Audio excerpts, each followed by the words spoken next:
An invocation offered by Commissioner Poole, followed by the Pledge of Allegiance. Lord, thank you for the many blessings you have bestowed on our community. We are here today to continue deciding for the safety and well-being of our citizens. Please guide us in our decisions. All is possible in your name. Amen. Amen. I pledge allegiance to the flag of the United States of America and to the republic for which it stands, one nation, under God, indivisible, with liberty and justice for all. Mr. Cresser, would you call the roll, please? Mr. Brady? Here. Mr. Poole? Present. Ms. Boyd? Mr. Murray? Here. Mr. Lockhart? Here. Ms. Klein? Here. Mr. Waddington? Here. Commissioners, Ms. Lloyd indicated at the last minute she would not be able to make it. Would someone care to make a motion to excuse her attendance? So moved. Second. Been a motion and second discussion. Without objection, the motion will be approved. Hearing no objection, the motion is approved. Commissioners, you have before you the minutes of our meeting of January 14th, 2019. What is your pleasure? Mr. Chairman, Mr. I Waddington. move that we accept the minutes of the January 14th meeting and dispense with the formal reading. Second. Been a motion and second discussion. Without objection, the motion will be approved, and hearing no objection, the motion is approved. We turn now to audience participation. Anyone wishing to address any of our regular agenda items, consent and regular, please step to the microphone, give us your name, address, and share with us your thoughts.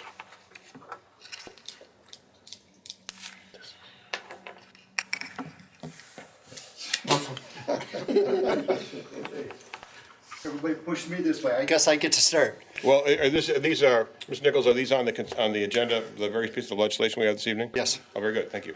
Yes. My name's Alan Nichols, 3308 East Beverly. Good evening. I chair the Community Investment Committee for the city of Sandusky, and we had the pleasure last Wednesday of Mr. Lasko going through the whole project from start to finish in regards to how it would be financed. One other place I sit is I also chair the city's Audit and Finance Committee. So having intimate knowledge of the city's financing, we looked at this project. It's an affordable project for the city. It falls under the guise of the Community Investment Committee. And when you look at the project, this Bowling Green, the synergy that's going to create downtown is just unbelievable. The committee was extremely ecstatic what Mr. Lasko went through. It's one of those things that I think is, as a lifelong resident of Sandusky, when you see this, what it's going to do to downtown, I would strongly encourage the commission to approve the items that are on the agenda this evening. Thank you, Mr. Nichols. Anyone else wishing to address the commission?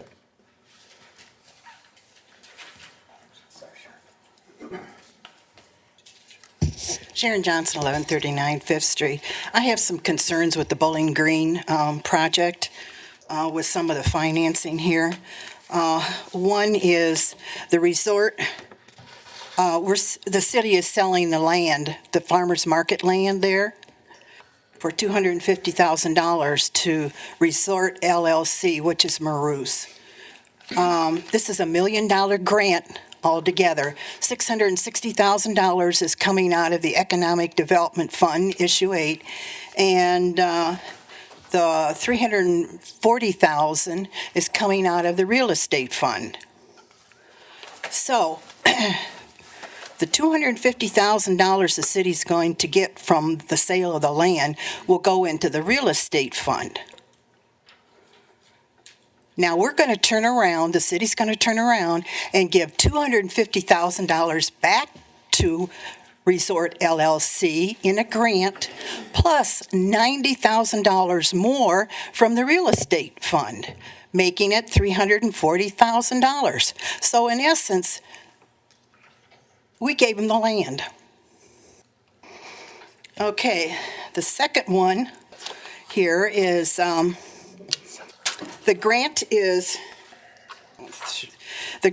for the $660,000 grant from the development funds.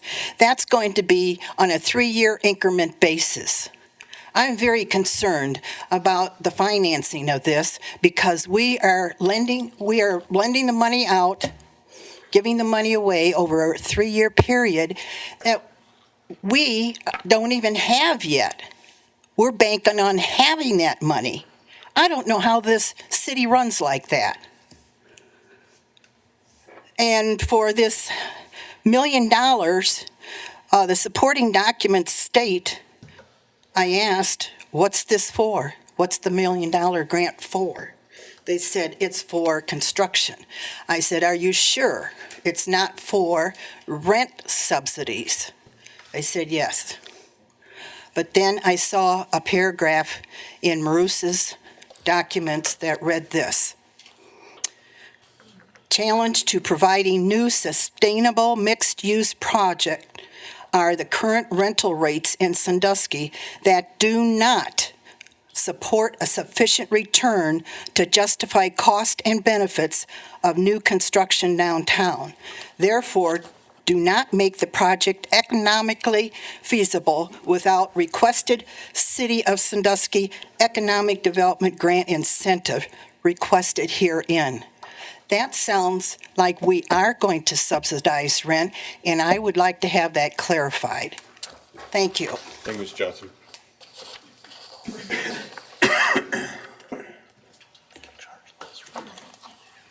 Tim Schwanger, 362 Sheffield Way. Thank you, Mr. Mayor, City Commissioner, staff. It looks like we have a full house tonight to talk about this project, so I look forward to having some of my questions answered here as we go along. It looks like the entire footprint is 75,000 square feet, which may or may not include the parking lot. I mean, I don't know if we're selling the whole corner or just part of it, but it looks like 16% of that 75,000 square feet is actually going to be reserved for college education. The rest of it is 80 apartments, some are 2-bedroom, and apparently anyone can live there, so it's not necessarily just for the college students. The other question is, how much college are we actually getting with this project? And is the cost associated from the city, which is $1 million, actually necessary or feasible for that college education that we may or may not be getting? Again, this looks like another one of those projects that is very little college, a whole bunch of retail, a whole bunch of commercial, and a whole bunch of anybody can live in the apartments. And I share a lot of the same concerns that Mrs. Johnson has, is that when do we say enough city spending is enough in downtown and start spending the $1 million outside of the downtown area? Maybe this is the last project that we spend city money on. I sincerely hope that that's the case, because it's time that downtown stands alone, pulls up their little boy pants, and takes care of themselves. Thank you. Thank you, Mr. Schwager. Anyone else present wishing to address the commission? If not, then we will turn to, this is about an agenda item, ma'am. Well, yes, because I'm on the on the $1 million that you're spending for the, which is for the 3 years, for the project that you want to spend it on is a little ridiculous, because there's not enough students in the area coming to. They're coming to BGSU Firelands, and they're coming to the Firelands Nursing School and the Pharmacy School, but there's not enough, like out at Terra. They have a development for their students, which is appropriate because that is a well-known school right now for the curricular that they have. But this, in this area, is not even feasible and shouldn't even be that money should really be spent, like he said, outward, because we don't have enough college students even coming to the area because they're going to the main campus. And I've wanted another agenda because I'm Joan Cheney Burton from 2024 Foxborough Circle Apartment C. And I went to the Fireland School, I went to the nursing school. There used to be a development for students living behind the Providence School of Nursing where I went. And there used to be living quarters back there, but they tore them down and put the school into the South Campus, which was reasonable because they weren't using the the property or the area of that floor. So they made it into the nursing school. But for this project is a little unreasonable. And the money should be spent for something else because we really don't have the student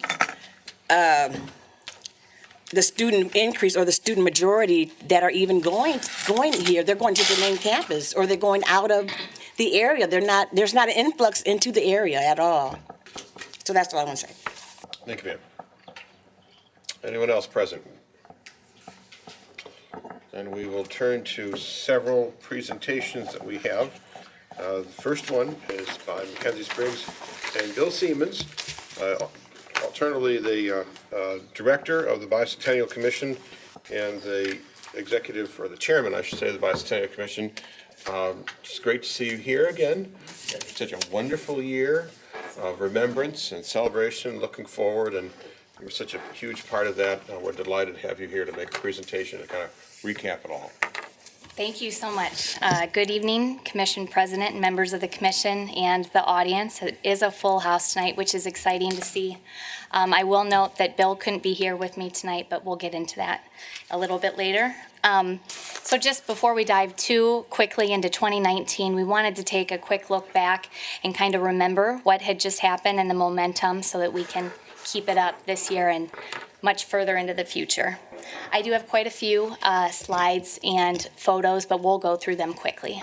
I know there's a lot to do tonight. So we started and ended the year with a bicentennial blessing, which was actually just a really great event where all denominations were brought together. And this was the first event that our faith-based group did. And I really felt like it was the perfect start, and we actually were blessed all year long. The year really had 4 pillar events, starting with the Bicentennial Ball in April of 2018.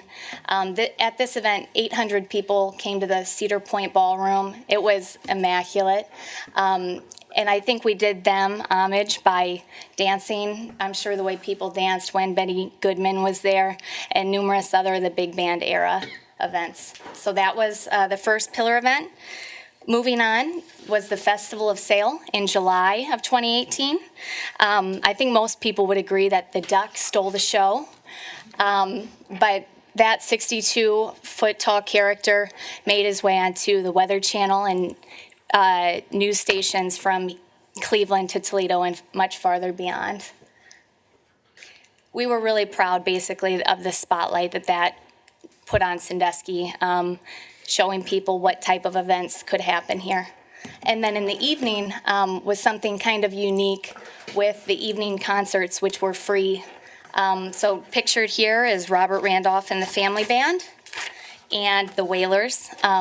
There was also a family night on Thursday night, which had Moana for a family showing. And if I could just give a quick shout out to the Sandusky State Theater, because without them, we wouldn't have gotten these really great named bands. More on that and how people felt about that at the end.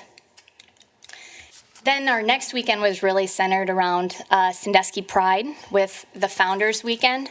At the parade, it was really everyone there. Our city parks showed, along with the Masons, who celebrated their 200th anniversary as well.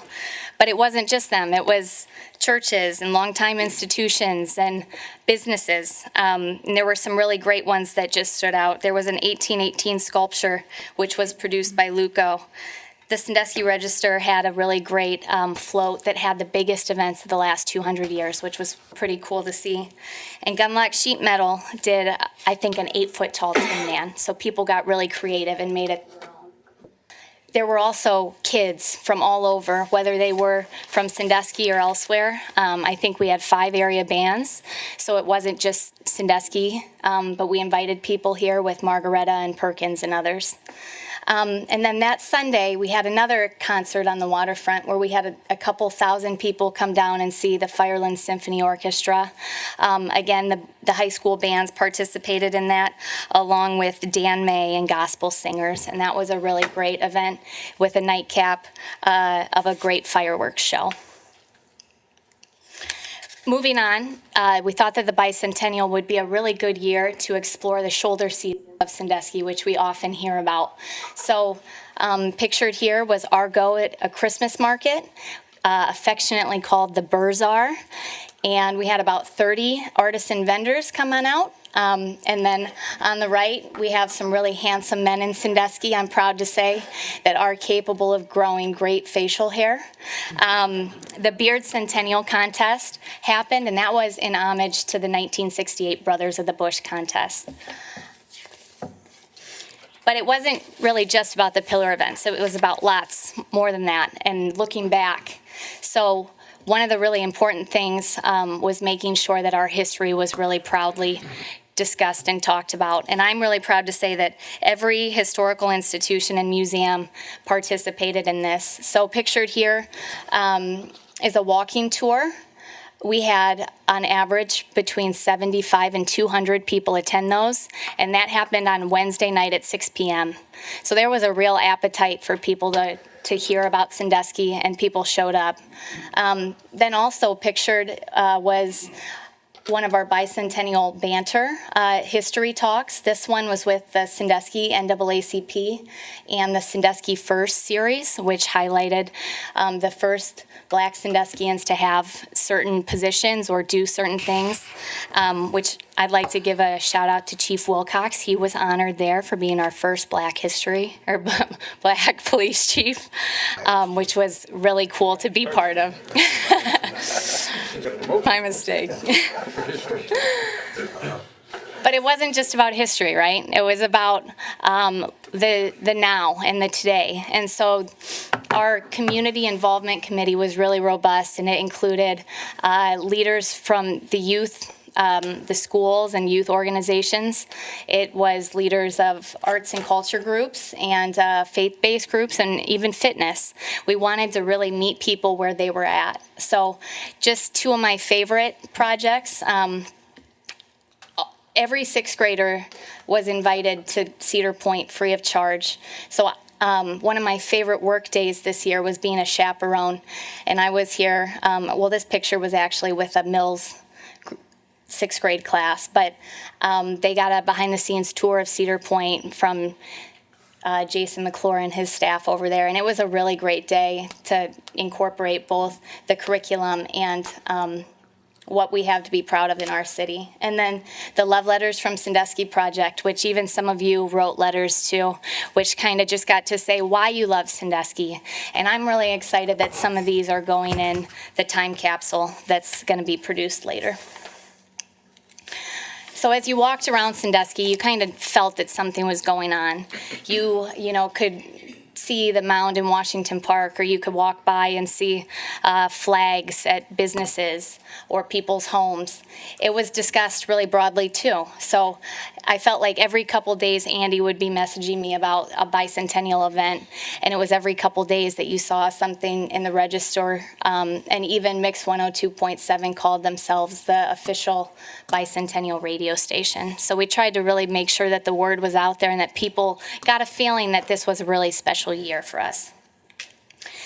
The thing that I'm most proud of, though, was that it took on a life of its own outside of me and the committee, that there was a real ownership of it by people around the city. So pictured here is the bicentennial bourbon caramel mocha from Mr. Smith's, which I heard was delicious. I'm only about 6 months a coffee drinker, so. The Sandusky Library also showed up in a huge way, I think even bigger than we anticipated. And they had a One City, Many Stories series, and what's pictured here, though, was their final event, which was the Junior Ball, where kids got to go and take pictures with the same backdrop that was at the adult ball. And then lastly is a picture of the Tourist, which is a temporary art thing that was produced by the Lang Trust of Sandusky, and they thought it was important enough to make sure that public art was happening during the bicentennial year. But it wasn't really just about events and things happening in the short term. There was a legacy aspect in wanting to make sure that this is remembered for a long time. So numerous parks opened. Pictured here is Central, the new Central Park, also the Cleveland Road Parklet, which is a project of our neighborhood initiative. And that was really great because that structure wanted to be kept by that neighborhood. And so we turned it into a park where it will have a long life. And then even the Sandusky Youth Commission, which was brought back, and now kids get to make decisions daily in our city government. So those, along with numerous other infrastructure-related things. If you'll remember, the wayfinding signage was a product of the bicentennial, as well as a huge push for public art, where we now see our Arts and Culture Commission, and then even the physical infrastructure with City Hall and the Jackson Street Pier. So I know that this group really likes numbers, so I have quite a few for you and some that we're really proud of. We raised $653,308. That was with sponsorship and then things and events like the ball.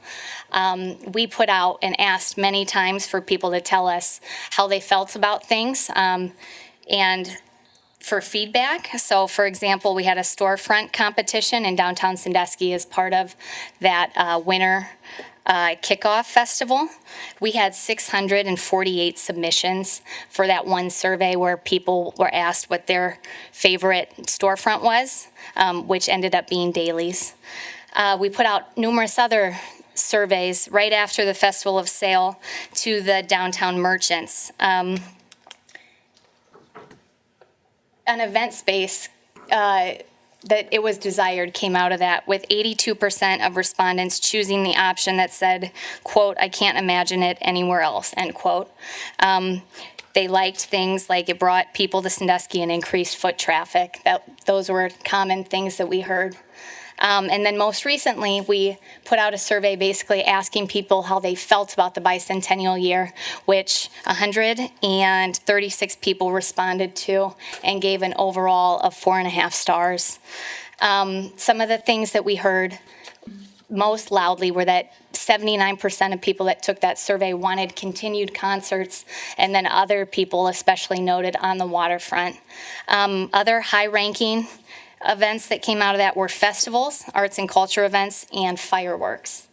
And then the last question basically related to how you felt about Sandusky at the end of it, and 87.5% reported excessively positive, so that's not even the neutral feelings, but great feelings towards Sandusky. I think that the final option on that even joked about getting a boy with the boot tattoo, and numerous people chose that. So there's a real love of Sandusky going on. So before wrapping up, if I could just give a quick couple thank yous. Number one, to you, the City Commission. I know it was difficult to set apart a bicentennial commission and to give the leadership for that to happen. And you even established that there needed to be really strong community partners.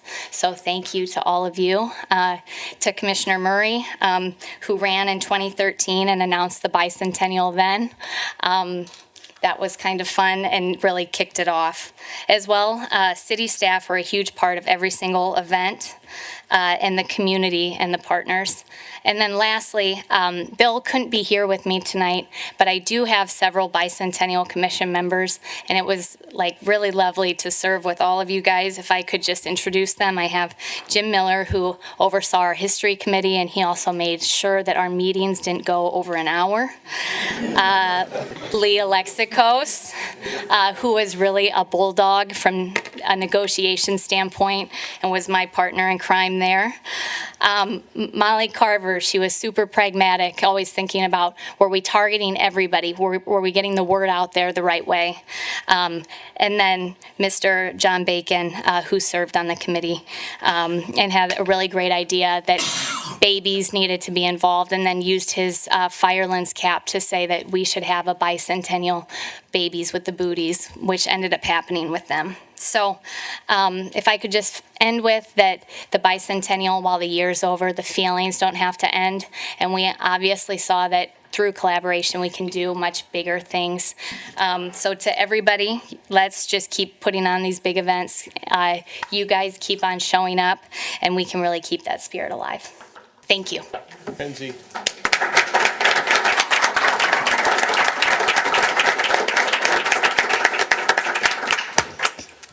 Come on up, please. The applause is what I was going to say. To you and to all the members of the Bicentennial Commission, you made such a difference in our city, how we see ourselves, how we appreciate our history, and the joy that we feel about the future and the encouragement and excitement. It's just really a great thing that you've done, and I really appreciate that. And on behalf of the entire commission of the city of Sandusky, I would like to present you with a key to the city, our first new key.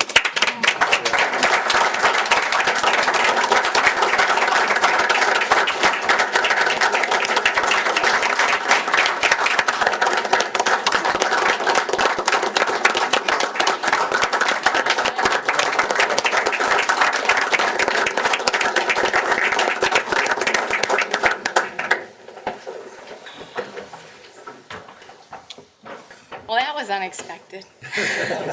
That was the whole point. Bacon, I understand you have a follow-up. If you'll allow me, Mr. I Mayor. would be delighted.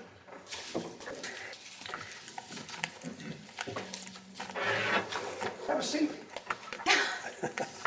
Okay.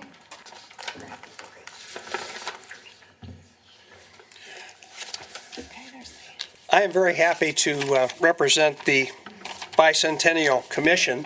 I was an emeritus ex officio member of the commission and appreciated seeing Mackenzie and Bill Siemens at hard work throughout the year, and to see the results and to participate in the events that they helped organize.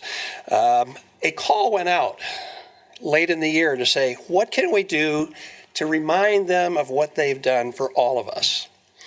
The key to the city was one thing, but it doesn't say quite enough on that key. We couldn't get an inscription quite enough to share everything that went on. So I have put together a few comments in a form of a rhyme, and it doesn't start out, there once was a pair from Sandusky. No. But again, I believe you helped inspire it because you put something in the Sandusky Register at the end of the year that was a summary of the year. And I thought, well, how do we remind them of all the ways that they helped us enjoy our birthday? And then I read some of the love letters that could not be replaced. And ultimately, I came up with my own. This is called a bicentennial love letter. With gratitude and appreciation to Mackenzie Spriggs and Dr. Bill Siemens for their leadership in our joyful celebration. Seldom have we been as one as in this unique year. Adding to our history, we've shared some special cheer, noting with pride our heritage, 2 centuries gone by. So dedicated you have been to help identify an understanding of our past we hoped would help us know Sandusky is where we call home, and proud we are to show. We kicked our heels up at a ballroom, and yes, it was a blast. Our young and old learned history, both in and out of class. Blessed we were as we began. The Arts Commission shined in ways reminding us how we have all improved with time. Concerts noted musically our joy to celebrate, engaging our community so all could participate. New trees were planted, parks improved, and fireworks lit the sky to show how much we love our town and the many reasons why. Enthusiasm overflowed when Founders Weekend came. Neighbors joined tall ships and floats and bands to share our fame. Not to mention Mama Duck. In size, she matched our pride. In all these ways, our city's seldom been so unified. As we look back, we thank you so for leading all we've done. This is our love letter to you. From Sandusky, everyone. Thank you. God bless you.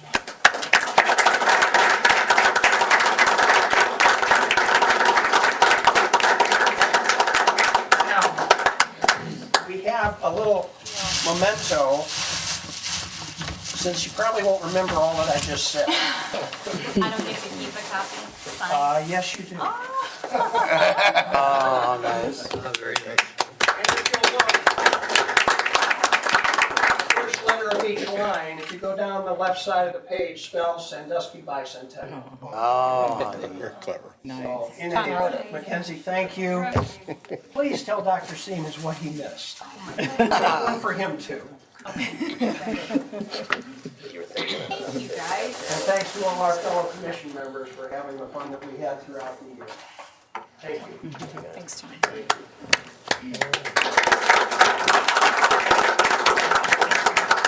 Well, Mr. Bacon, if that Mac iron thing doesn't work out, you've got a future as a poet, so thank you. The same. And so it is completely appropriate that we turn from this wonderful celebration of the last 200 years and begin to look toward the next 200 and have in front of us tonight an incredible opportunity to consider vintage development is here, along with a team of other folks who are all part of this Cedar Fair and a number of others who are the Toledo Port Authority who's participating with the financing of this. And I understand that I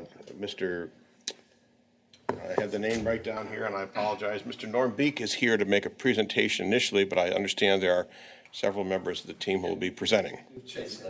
Have you? All right. Well, you get to designate who you want to present, so I'll let you folks decide who's going to say what. And if you would, when you get to the podium and you begin to speak, please do introduce yourself to the folks back home. Give them your name and your company so they know who they're hearing from.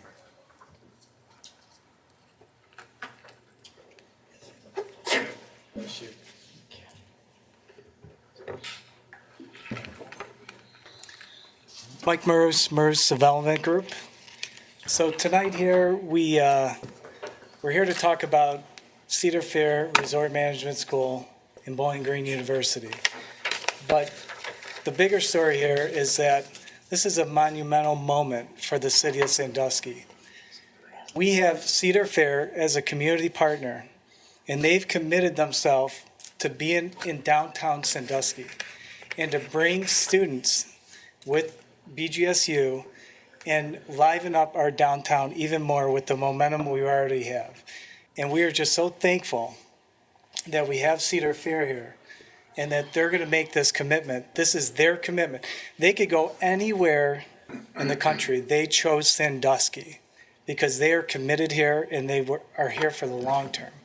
And we are just excited to be a partner to them, but this is their vision, this is their project, and we are facilitating to make it happen. And we're extremely excited to be part of it. So tonight, we're going to go through an agenda here. We're going to talk about our development team. We're going to talk about the project program, overall project benefits, structure, financing, and the schedule. We're going to talk about the request from City Commission, and then we'll have open question and answers where we can talk through. MERS Development, you guys have seen us out here. We've bought our first property in 1997 in downtown Sandusky. It's been a long run. But we've had other projects. We'll talk about those shortly, but in historic downtown Willoughby, Battery Park on the west side of Cleveland, and then you're aware of our Sandusky commitments. And Cedar Fair, our driver, our partner, is the program sponsor. Downtown Willoughby. Downtown Willoughby is where our family's from. And back in the 90s, no one would go to downtown Willoughby. You just passed by it. Never even thought of downtown Willoughby. It wouldn't be a place you'd want to go, and freeway took you right past. Back in the 90s, we had good leadership in the political environment, and we had people like my father who just wanted to roll their sleeves up and make something happen. In the early 90s, they started buying buildings, put their corporate headquarters down there. Started buying buildings in core downtown, old coffee shop. It was an old hardware store. Renovated, put a coffee shop in there. Invested in downtown, bought more buildings.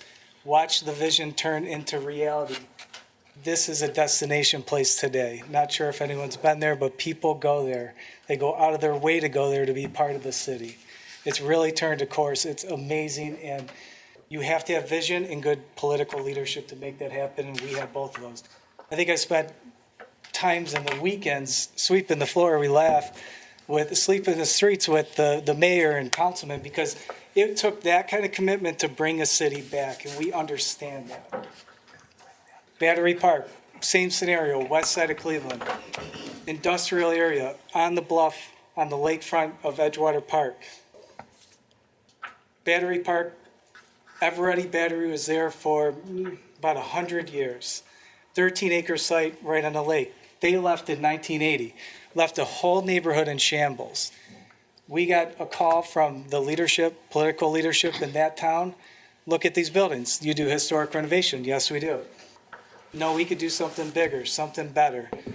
10 plus years later, we have over 200 residential units, retail, over 100 restaurants and new retail storefronts have opened up. The whole neighborhood has changed. This is the pilot to residential development in Cleveland today. I'm very proud of it. Sandusky, everyone's very aware. Hopefully soon we'll be in our new chamber doing this presentation in a short time. Columbus Avenue revitalization. Core Center downtown. We're bringing City Hall downtown, 18 new residential units. We have a market and other retail. Extremely excited to be open that late spring. Going to be a great thing to keep this momentum in downtown Sandusky. And then the Fike Building, we've talked about that. Wonderful building, great opportunity. We're excited to get that going very soon. More to come on that. Now I'm going to hand it over to Duff Melke to talk about Cedar Fair. Okay. Just the right one. Good evening, everybody, and thank you for listening to our presentation tonight. And I agree, this is a very exciting night for Sandusky and for our area. You all know Cedar Point very well. Cedar Fair has 11 amusement parks, including one in Canada. So we have a national footprint, as the map shows. The point here a little bit is we hire 40,000 seasonal positions, including internships every year, and that's part of what we want to leverage with this opportunity with Bowling Green. And Sandusky, Ohio is our home, just like with everybody else, and we participated, as Mackenzie let us know, we participated with everybody else and held the big party over at Cedar Point, which was a lot of fun. And so with millions of guests and thousands of employees, we're committed to being a company of guests and employees who are proud to associate with. That's another reason why this project's so interesting to us, is because to be able to do that and deliver on that promise, you have to train people in what are the important attributes and aspects of good customer service to provide the best day promise that we make to all of our guests. So it's a really important thing, a piece of Americana. You go to the amusement park. Why do you do that? You want a shared experience with people you love, family and friends, and we're there to serve you in that purpose and to make that a really nice time, and for that day to escape from the day-to-day and have a really special time. So we want our employees to understand that and have the skill set necessary to be able to bring that to life. And while kids are with us, we're a real learning laboratory, if you think about it, because they learn a lot of skills while they're with us. I call it battlefield promotions. You can start it at Cedar Fair, Cedar Point, and you start in the back room, and before you know it, you're running the shop. And so that's a strong career pathway: associate, team leader, supervisor, area supervisor. Always look at like the Pagoda, if you're familiar with that, over at Cedar Point, that corner store. A kid can literally come in there as a freshman in college and be tagging the clothes in the back. And when they leave at the end of 4 years, they're running that shop with $1 million of revenue. Now, how many jobs, seasonal summer jobs, can provide that kind of opportunity? And so part of what we try to do in the partnership with Bowling Green is a fantastic asset for our community that we've partnered with well before this. In fact, it was part of the magic ingredients that brought this to life. Was, do these kids really understand that they're not just working for minimum wage or $9.25 or $10 an hour, but they have an opportunity to develop the skills that will drive their career for the rest of their lives? And so as part of thinking about that, we partnered with Bowling Green to kind of bring that to life. You're learning more than just showing up for a summer job. You're learning the skills that'll make you a very valuable employee to any business, because all businesses are service-based at the end of the day. So we really think that's a great opportunity. The other thing is we provide an opportunity for international learning. We're part of IAPA, which has 6,000 member companies over 100 countries. So that opportunity would be there for kids to kind of plug into that environment and get that broader experience, which is something, as we all know, anybody that has kids in college understands that that's part of the learning experience. And so we feel like that this is a really great opportunity to tap into that. And so I think kind of in summary, if you think about this opportunity, Mackenzie mentioned it in her comments, collaboration, okay? Isn't that the lasting impact of the bicentennial? The power of collaboration. And doesn't this project represent that power of collaboration? The first slide that was up there were 6 entities on there. So it took 6 entities who collaborated and found a common vision to benefit the community as a whole. 4 of them were governmental and 2 of them were private. And one of the other things on that, the fact that we have Maroos and Vintage from outside our community coming in and investing so much in our community and seeing and helping us see and realize that potential is a compliment to the development and the positive attitude that we have in our community that we shouldn't take for granted. Bowling Green, having a higher education institution in our area is a key asset if you want to be progressive, if you want to be based on forward thinking, and you want to value education and what it can mean for growth and progress and development of your community and what its culture is all about. And so it's really important that we leverage the assets that we have and we leverage them together to make the sum of the parts bigger than the whole. And so Bowling Green will provide the classroom, and Cedar Point will provide the laboratory, the workplace laboratory. It's so important that we develop a workforce in our area. That's what will attract new businesses to our area and help us with new development opportunities. And as I said, while this is an amusement park, resort and attraction management, it involves all the things we all need to be successful: crisis management, project management, commitment to good customer service. All those things are going to be at play. They have an academic overlay to them as well, the know-how to put in there, and this brings that all together. And what it helps to do is when we put all that together, we can revitalize downtown. We can make residential living in downtown more pronounced, and that leads to more foot traffic, which benefits existing businesses and new businesses to come.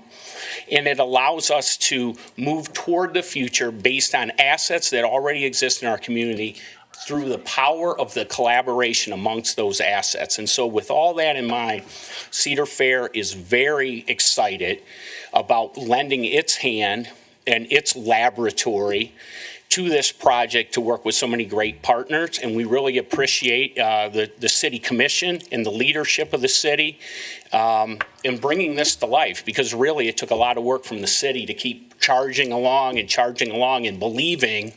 It all goes back to issue 8. One day we stopped hanging on and we started moving forward, and hopefully this is another step in that direction. So thank you. Thank you, Mr. Milkey.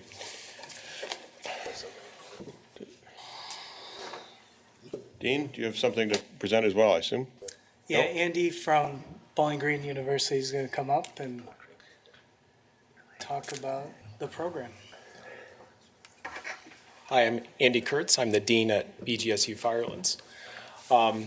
As Duff said, we're very, very happy and excited to be part of this great collaboration. And I think it's worth kind of pointing out that a couple of years ago, when we had the opportunity to sit down with representatives from Cedar Fair and Cedar Point in the city of Sandusky, we didn't really quite know what we wanted to do.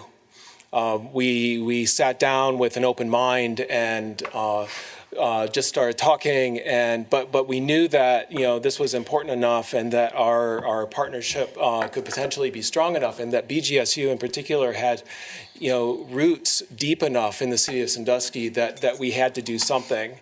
and the opportunity as it continued to evolve over the course of about 2 years presented itself in a really amazing way.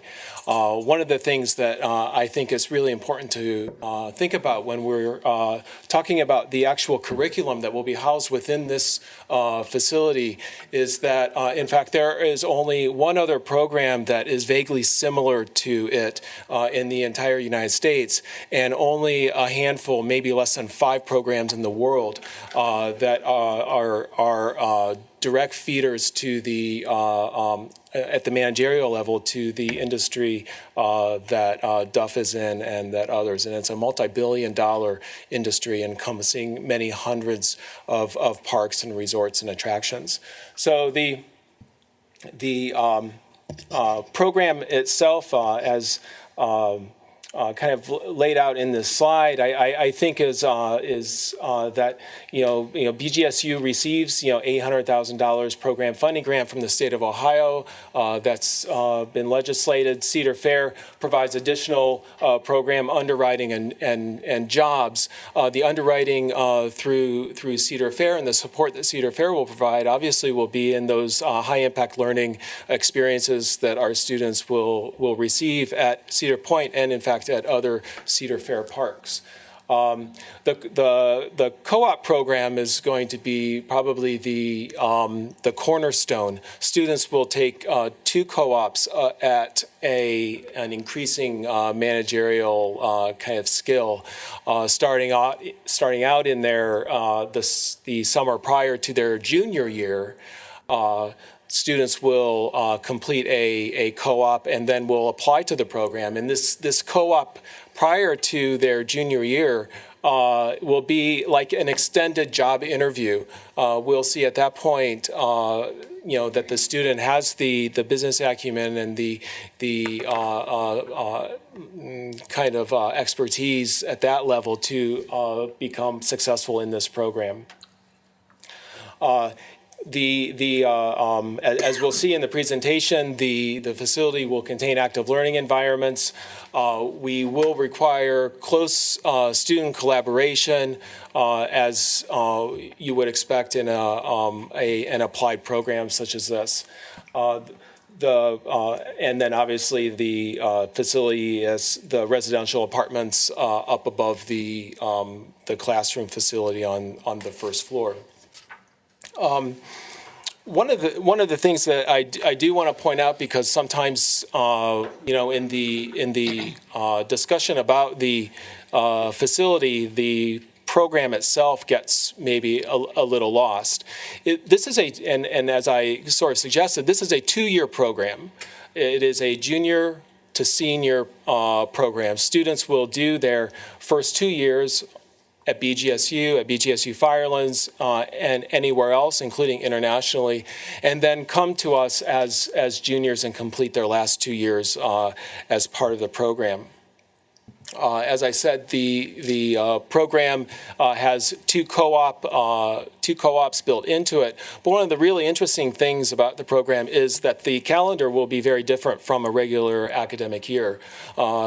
Just as the calendar for the industry runs from April to October, so will the calendar for the program run from October till April. So these students will, in fact, be going to school year-round, with the co-ops included, year-round for 2 years for that highly immersive program, or highly immersive experience. When we're at capacity, the program will be able to have approximately 150 students. We will start with a cohort of 60 students in fall 20.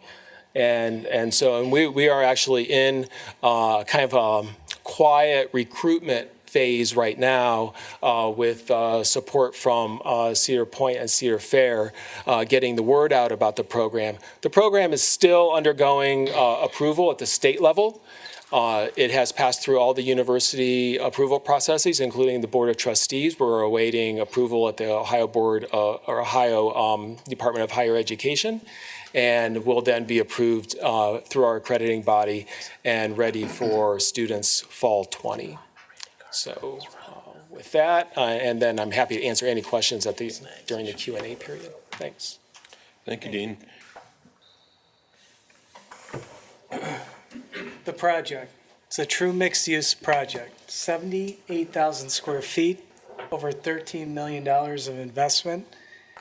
The academic facility we were just talking about is a little over 12,000 square feet. We have 4 56-student classrooms. We have faculty and administrative space and great common area. The residential apartments will have a lobby with fitness center, community space. It'll be a 4-story wood structure above the classrooms. We have 44 two-bedrooms, 36 studios, and 32 on-site parking spaces. Next to the residential lobby, we have a retail spot for about 1,500 square feet. And we have about 1,200 square feet of shared space. Project location, East Market Street and Hancock.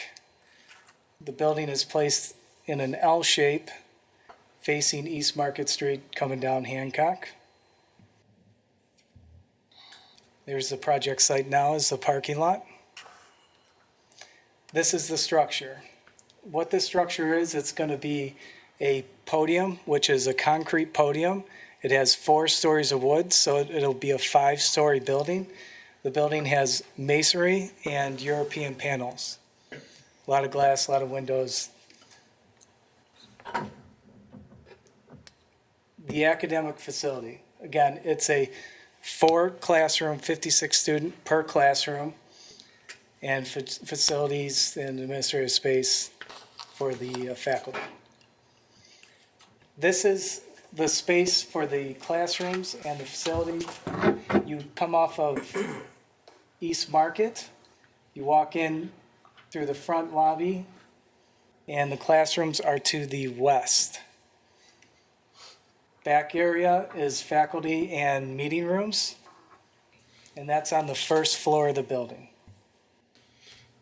This is a rendering of one of the classrooms with the 56 student seating. This is standing in the front lobby where the sitting areas are. And this is your front entrance where the reception will be. Again, the residential portion, 44 2-bedroom units, 36 studio units, on-site parking, 1,500 square foot of retail. That'll be on the south side of the building, retail being the center portion, and then you have the residential lobby and storage. We actually added a storage area for the back for bicycle storage. A lot of downtown livers like to have bicycle storage. This is the footprint from 2 to the 5th floor. You could see again the 2-bedroom mixed with the studio, and that stacks for 4 stories. This is a shot from the residential lobby right by the elevator area. And then keeping to the BGSU orange, we have the corridors with the BGSU colors. John Spear is going to go through the project benefits. Good evening, everybody. I'm John Spear. I'm the Chief Financial Officer with Marist Development Group. Typically the guy that goes over the numbers, so I'm going to try to do this quickly because I know it's been a long presentation thus far. So basically the project benefits will, as was mentioned earlier, the program will be up to 200 students, actually could potentially be more than that, coming into downtown Sandusky. The plans for the residential apartments are 80 units, which have the ability for 124 beds. The project will employ about 10 to 12 full-time jobs on an ongoing basis. Those jobs are basically faculty and staff for the program, as well as the staff and people that are running the actual real estate project, the property managers, leasing agents, maintenance people, and so forth. The construction of the project should generate roughly 55 full-time equivalent construction jobs. And the payroll, estimated payroll for the construction and operations as well as residents living in the facility over that 6.5-year period. We look at a 5-year period after being open, plus the construction time period is about $12.3 million, which obviously would generate a lot of taxes back to the city. Obviously, a new development downtown, it is new construction, and we've already gone through design approval with the Downtown Sandusky Design Review Commission and the Planning Commission back in December. I want to talk a little bit just about the structure, because as people have seen, the Erie County Port Authority is involved in this project with us. The reason for that is because there's advantages for tax savings through a structure. So Resort School LLC is a joint venture between Maroos Development Group and Cedar Fair that will acquire the land from the city, and then will own the land and ground lease it back to the Erie County Port Authority, who will own the building and the improvements of the structure. The Erie County Port Authority will issue the bonds as well to finance the construction of the project, and will own the improvements for 5 years under a lease agreement during the duration of the bonds. And the improvements or the building structure itself would then be leased back to Resort School LLC, we will run the facility and manage the students in the residential component. After the 5 years is over with the Erie County Port, they will exit the ownership of the real estate. The bonds will be paid off, and Resort School LLC will ultimately own the facility. The one thing I want to mention now while I'm thinking about it is that the Erie County Port Authority and the representatives are here. They will be going through, after hopefully we can receive approvals this evening, the Erie County Port Authority will also be going to its board for their approvals of the various agreements and structures that are related to this project. Just a quick summary of the project uses and its sources. It's basically, as I mentioned earlier, roughly $13.6 million project. As mentioned, we have the State of Ohio grant for $800,000, the $1 million economic development grant, hopefully this evening, that is approved, and the balance is through the developer equity and the issuance of the bonds from the port. I want to address the question that was asked earlier to clarify what we wrote up for the reasons why a tax abatement or a grant, is required. For projects this size of a developer and market rents and so forth that are involved, it's difficult as a developer to make the numbers work, as they say, where you need debt financing and you need equity financing. In some cases, when you get into historic types of projects, you have tax credits, which is equity that you can receive through a tax credit program. Those types of tax credits are not available in new construction. So as a developer, it's difficult to make the numbers work where you're putting in too much equity into a deal and you're not getting the return that you need because of maybe rents are not where they need to be and so forth. That hurts the bottom line. So in structures like that, it's not uncommon to go to other bodies to get grant incentives to help the project work to make it happen. So that's the case here. So hopefully that clarified the question that was asked earlier tonight. The $1 million is being used for the construction of the facility, but it's necessary to return, that's necessary to make the project happen. So hopefully that answered that question. Real quick on the schedule. If we receive the approvals this evening in the state, that's anticipated to be done by the 1st of February. The land acquisition is expected to close on or before April 30th. We will be submitting for permits for the building construction by March, and hopefully receive those by March, and then begin construction around May 1st. We're expected to be complete by September 30th in time for the classes to be open in the fall of 2020. And then the last thing is, again, just the 3 approvals that are here tonight is for the approval for the land purchase and sale for the $250,000, the $1 million economic development grant, and the 10-year 75% tax abatement for the project. And again, that's again clarifying when projects like this that making difficulties of making the numbers work with rents and the costs. Tax abatement programs are necessary because you just can't make the numbers work with residential facilities, especially because of the costs related to new construction. So those types of incentives are very important and necessary in order to make it happen. So I think that is the end, and I think we're ready for questions from whoever. Thank you, gentlemen, for the thorough presentation. Commissioners, questions or comments? Chairman, Mr. Brady. during your presentation, I had a thought regarding The Wizard of Oz.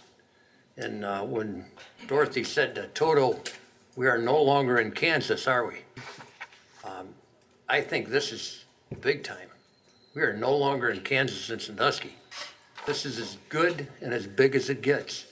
And I cannot imagine how you've been able to pull together the three best entities you could possibly put together in a partnership.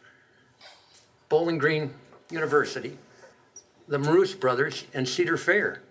I think that we have won the lottery with this project. I've put three of my kids through college, and each time when we visited college campuses, you get into a small city. All my kids went to small colleges. And the feeling that you get in a city that has a college within the city is different than anywhere else. There's a different dynamic. It changes the trajectory. It makes old people young. It makes middle-aged people young. It brings vibrancy to a city. That's what you're going to do with this development. You're going to interject juniors and seniors into our community that are going to get a good education. They're going to find a good job because of that education. They're going to eat meals here. They're going to drink meals here. They're going to pay rent here. They're going to pay tuition here. This all works. It works because of your collaboration. Boy, congratulations. Thank you for taking a chance on us. Additional questions or comments? Mr. Chairman, Ms. Twine. I too want to express my thanks and gratitude, first and foremost, to the city staff who took a lot of time to put together this program, the Marous Company, as well as Cedar Point and BGSU. I think we will be blessed with the results of this partnership for many years to come, long after we're gone. So I just want to thank everyone for your creativity, your vision, and your ability to not just see right now, but to see how this can affect our community again for many years to come. So again, thank you very much. Additional questions or comments? Mr. Chairman, Mr. Cole. I just want to say that, yeah, we're extremely fortunate, and I'm glad that it's good to see between Bowling Green, Marous Brothers, Cedar Fair, we clearly have folks that are, companies that are at the top of their game, and we could not have asked for more. And I just want to point out that you folks, as you three as collaborators, this is routine for you, and you folks have figured out the numbers, and all the questions are already answered for you. I appreciate that you folks taking the time to answer the questions of the fourth partner, which is the taxpayers of Sandusky, who don't have your experience, expertise, or someone's vision, because they don't deal in that. So asking questions about this, the fact that you've told us there's going to be 60 students coming, that's a big deal, because for us, this is $1 million that, when I speak for the citizens that have questions, that they just don't know why this is going to work. We're giving up some things, and if all this comes to fruition, it will be wonderful. I mean, on paper, this looks great, and I'm very comfortable that you folks have done all the stuff, the pencil work, and have figured it out. But the question of is there a demand for this, which you covered, is a reasonable question to people who don't have the expertise that you folks do to ask. And so just thank you very much. And I was in Willoughby in November for the Ohio State Michigan beat downtown. In fact, I'm looking there. I was in the bar across the street from that picture just this year. And yes, you guys did some incredible stuff. It's nice downtown, very much. So comfortable. Hopefully this is supposed to work right. Additional questions or comments? Are we allowed to comment? No, this is for the commission right now. Thank you. Well, I want to, do you have something, Mr. Lockhart? No, I was just gonna echo the same thing that everybody else did. I don't wanna belabor the point. I mean, I've seen the Marous family for 25 years or so do their thing in downtown Willoughby. And let me just say this, they were the seed that started downtown Willoughby.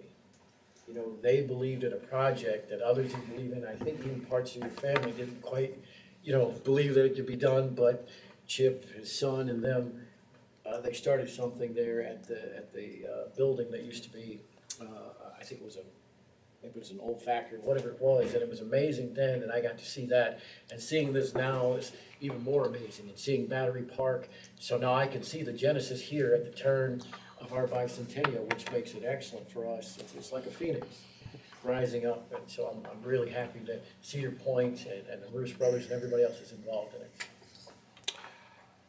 Thank you. Just a couple of comments. I want to put this in some larger context. I mean, one of the things I think we need to bear in mind is how important it is in planning for a city to have a strategic plan, to have a vision, and to move forward with this. Mr. Whoopser, you'll remember a couple of years ago when we were putting together the bicentennial plan, and this idea came up, and I said, wow, that's a reach. I don't know that we could do that. And we said, no, let's dream big. Let's try it. And the commission supported it. And here we are on the cusp of seeing that happen today. And if you don't dream big, you're not going to do it. And the city of Sandusky is dreaming big, and we're dreaming big with our partners, Bowling Green, Cedar Fair, the Bruce Brothers, and of course, I said the Toledo Port Authority. I apologize. Of course, the Erie County Port Authority. And so that's a plug for planning. Then, Mr. Milke, you mentioned collaboration, and I don't want to parrot what you've said, but I want to explain why I think that's so terribly important in this particular context. For 40 years, this city didn't collaborate with anybody. We made enemies with every business we could. We made enemies with every other government we could. We didn't get along at all. And what do we have? What do we have to show for that? We had 40 years of decline. We had 40 years of decreasing overall real tax receipts. What do we see today? We see the fact that our tax receipts in real dollars are growing. They're growing because we're attracting business, we're attracting investment, we're employing people in our community, we're employing our residents, and we have rejected the false narrative of business versus employees and residents, of downtown versus neighborhoods. We're seeing our ability today to deliver improved services to all of our neighbors and to all of our citizens, to all of our visitors, to all the folks who work here, because we have increased tax receipts, because we have that business. It is a virtuous cycle, and this extends that. There are very few legacy cities our size with some of the detriments that we have. Every legacy city has issues to deal with: older streets, older sidewalks, older infrastructure. We have a couple hundred homes that we have had to tear down. We've made good progress in that, but we're still working on that. Lots and aging housing stock, just lots and lots of issues that have to be dealt with. But we are one of the few cities, because of the collaborative nature of the folks who are in this room, at this end of the table, on those sides of the table, everybody out in the audience, and everybody at home. The people of this city believe in the collaboration that's going on, and they believe in the direction that this city is headed, and they know it's the right thing. And I couldn't be more excited about that. We are supporting this particular, I'm going to support this particular grant request because you alluded to it just a little bit, Mr. Spear, the gap financing that's necessary. When you're going to invest in a legacy city that is moving from what it was to where it can be and should be, you're going to have a gap because the ability to generate the revenue to support the investment is not yet there. That's the cause for the difference. That's why the state of Ohio is with us shoulder to shoulder making an investment in this particular project, because they see the need. They see that works for the state as a whole, for their income tax receipts and their sales tax receipts, and they know this is the right thing to do to help legacy communities like ours get back, pull themselves up by their bootstraps, and make the kind of investments that are needed and deliver the services that are needed in order to be able to be a thriving community. What Mr. Brady said about the vibrancy that we're going to see with hundreds of students walking around here, that's just great. It won't make Mr. Brady young. I think he has a false hope in that regard. But I'm not far behind him, and I'm just so excited to see an opportunity for young people to be in our community, just as I am excited the fact that in my own selfish way, my own children are thinking about moving back to this community. They didn't think about that 10 years ago. And today they look at this and they say, you know, Dad, Sandusky's pretty cool. Now they've had a chance to see the rest of the world to some extent, and they can see, you know, what sometimes high school students can't see, and that is that their own town's actually pretty cool. Sometimes you got to go outside and see that. But I really want to thank all of you who are collaborators for helping to make Sandusky cool again, for helping with our tax receipts, for helping with the vibrancy of our community, and making sure that this community is long-term successful. So thank you to all of you. Unless there are other comments, we thank you, and we're happy to looking forward to taking up the legislation. Mrs. Cresser, would you, let's see, before we do that. Public hearing. Area. Oh, gosh, I forgot. Ms. Blanca, I apologize. It's been a long evening. Right there in front of me in black and white, I overlooked it.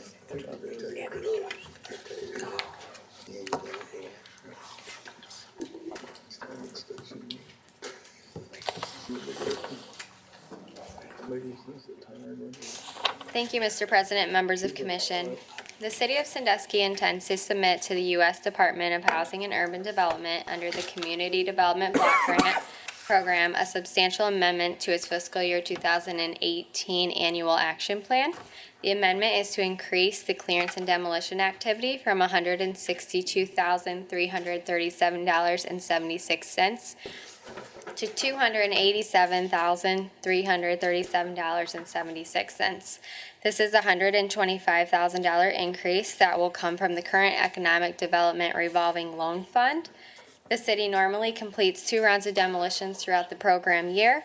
We do one in the fall and one in the spring. However, due to the high cost of asbestos abatement during the fall round of demolitions, almost our entire budget was expended, making a spring round impossible.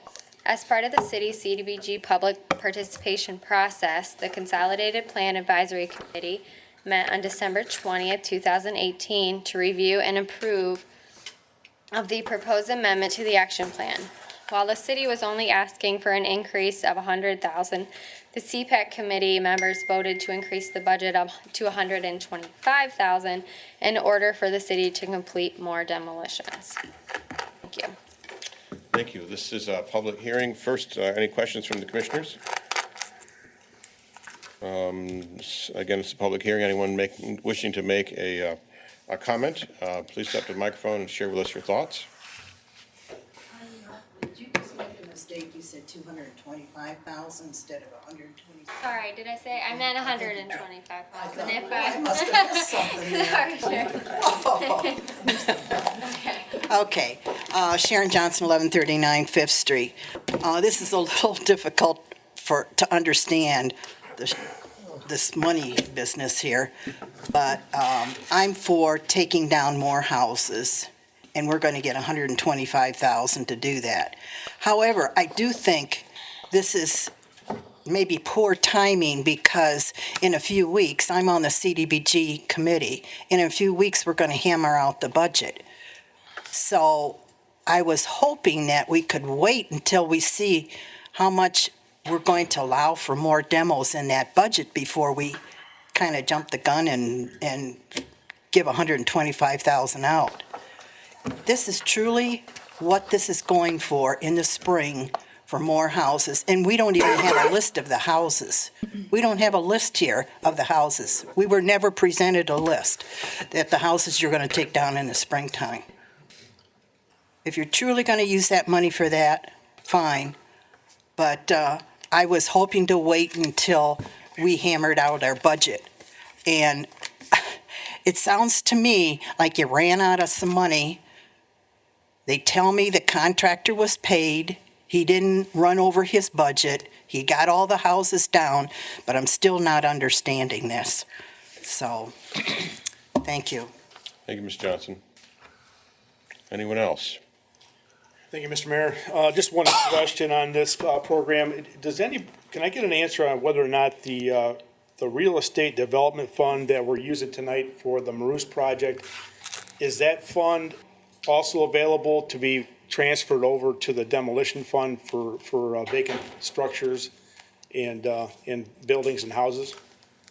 So we're talking about the RLF dollars being transferred for demolition. Right, absolutely, but here's my thought on this. If there's another fund available that we can transfer funds over for demolition, which would be the real estate fund, we could maybe not transfer CDBG funds and use CDBG funds in other parts of the community for improvements to the community instead of demolition of property. So my question is this the only way that we can fund this project, or are there other funds available that we could use to transfer for these types of activities? That's my question. There certainly would be. Okay, and the real estate fund would be one of those funds that we could transfer funds from into this program. The commission has put some restrictions on it, but the commission could always lift those. Okay, thank you. Anyone else? Then this hearing is closed, and Mr. Johnson, if that money isn't spent for demolition, there will be hell to pay, and I'm sure that it will be spent for demolition. Commissioners, we have several items of legislation that have been recommended for our consideration tonight, accompanied by various communications. Would someone care to make a motion to accept those? So moved. Second. Motion, second discussion. Without objection, the motion will be approved, and hearing no objection, the motion is approved. We turn first to the consent agenda. Commissioners, are there any items that you wish to have removed from the consent agenda and placed on the regular agenda? If not, then, Mrs. Cresser, would you present the consent agenda, please? Yes, Mr. President. Item A is a proposed substantial amendment to the fiscal year 2018 CDBG action plan. Item B is accepting 4 parcels into the city's land reutilization program.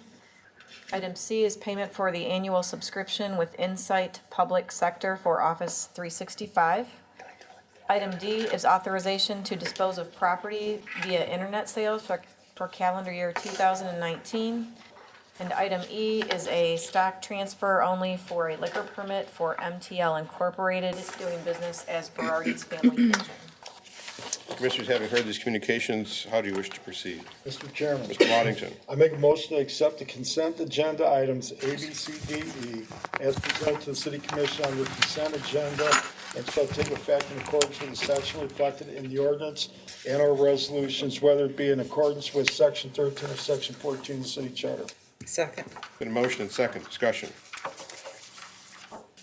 Mr. Cresser, would you poll the commissioners on the motion, please? Mr. Brady? Yes. Mr. Poole? Yes. Mr. Murray? Yes. Mr. Lockhart? Yes. Ms. Twine? Yes. Mr. Waddington? Yes. And now on the ordinances and resolutions, please. Mr. Brady? Yes. Mr. Poole? Yes. Mr. Murray? Yes. Mr. Lockhart? Yes. Ms. Twine? Yes. Mr. Waddington? Yes. Those resolutions and ordinances are adopted. Mr. Cresser, would you present item number 1, please?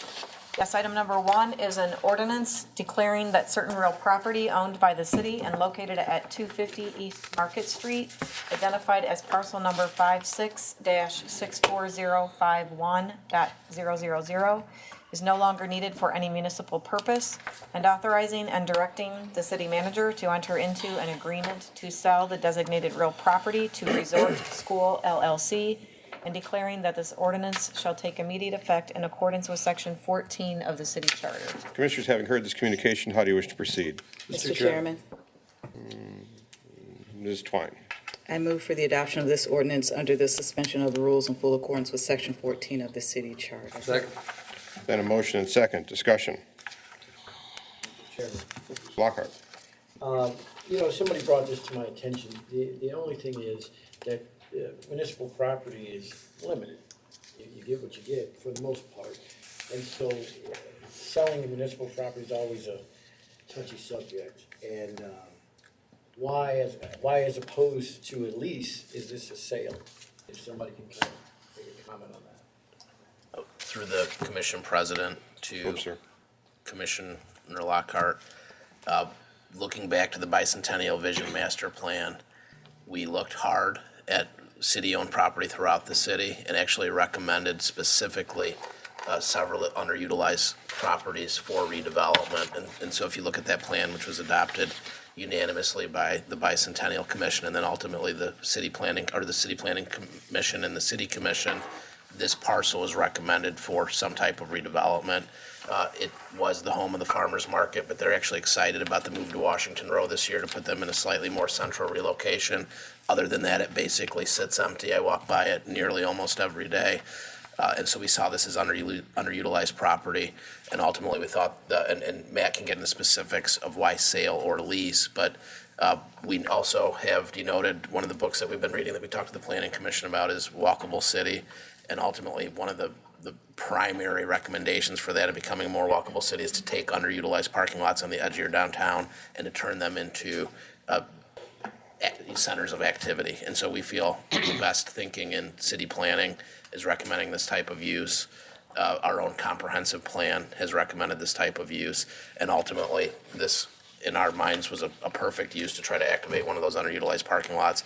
And it's already a complicated deal to try to also add into that a long-term lease. We thought would have just overly complicated. But Matt, I don't know if you want to add anything to that. Let's go. Through you, Mr. President, to Commissioner Lockhart, I would also add two things. One, certainly, as the city manager mentioned, to enter into a long-term lease, you're generally looking at a 50 or 99-year lease from a financing standpoint to make the parcel and the project financeable, which for all intents and purposes makes that parcel privatized, which a sale would accomplish as well.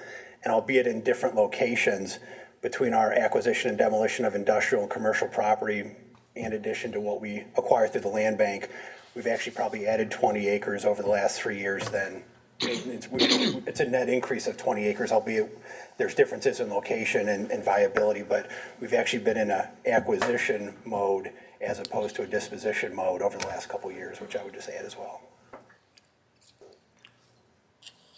Mr. Chairman. Mr. Poole. This particular project, in terms of buying the property, as opposed to leasing it, I'm comfortable because I expect at the end of the day, we will have the apartments. It will be viable as something for a long time in the future. Just, it has little to do with this, but when we start dealing with waterfront property, I'm pretty solid that I see no chance that I'm gonna support selling any more waterfront property for any purpose whatsoever, because if it doesn't work, we lose that forever. Property away from the water makes sense. This project itself is feasible, but I just want to put that so staff knows as you move forward. My thoughts on that. Through the commission president to Commissioner Poole. Yeah, that's it. Those are my thoughts on leasing and.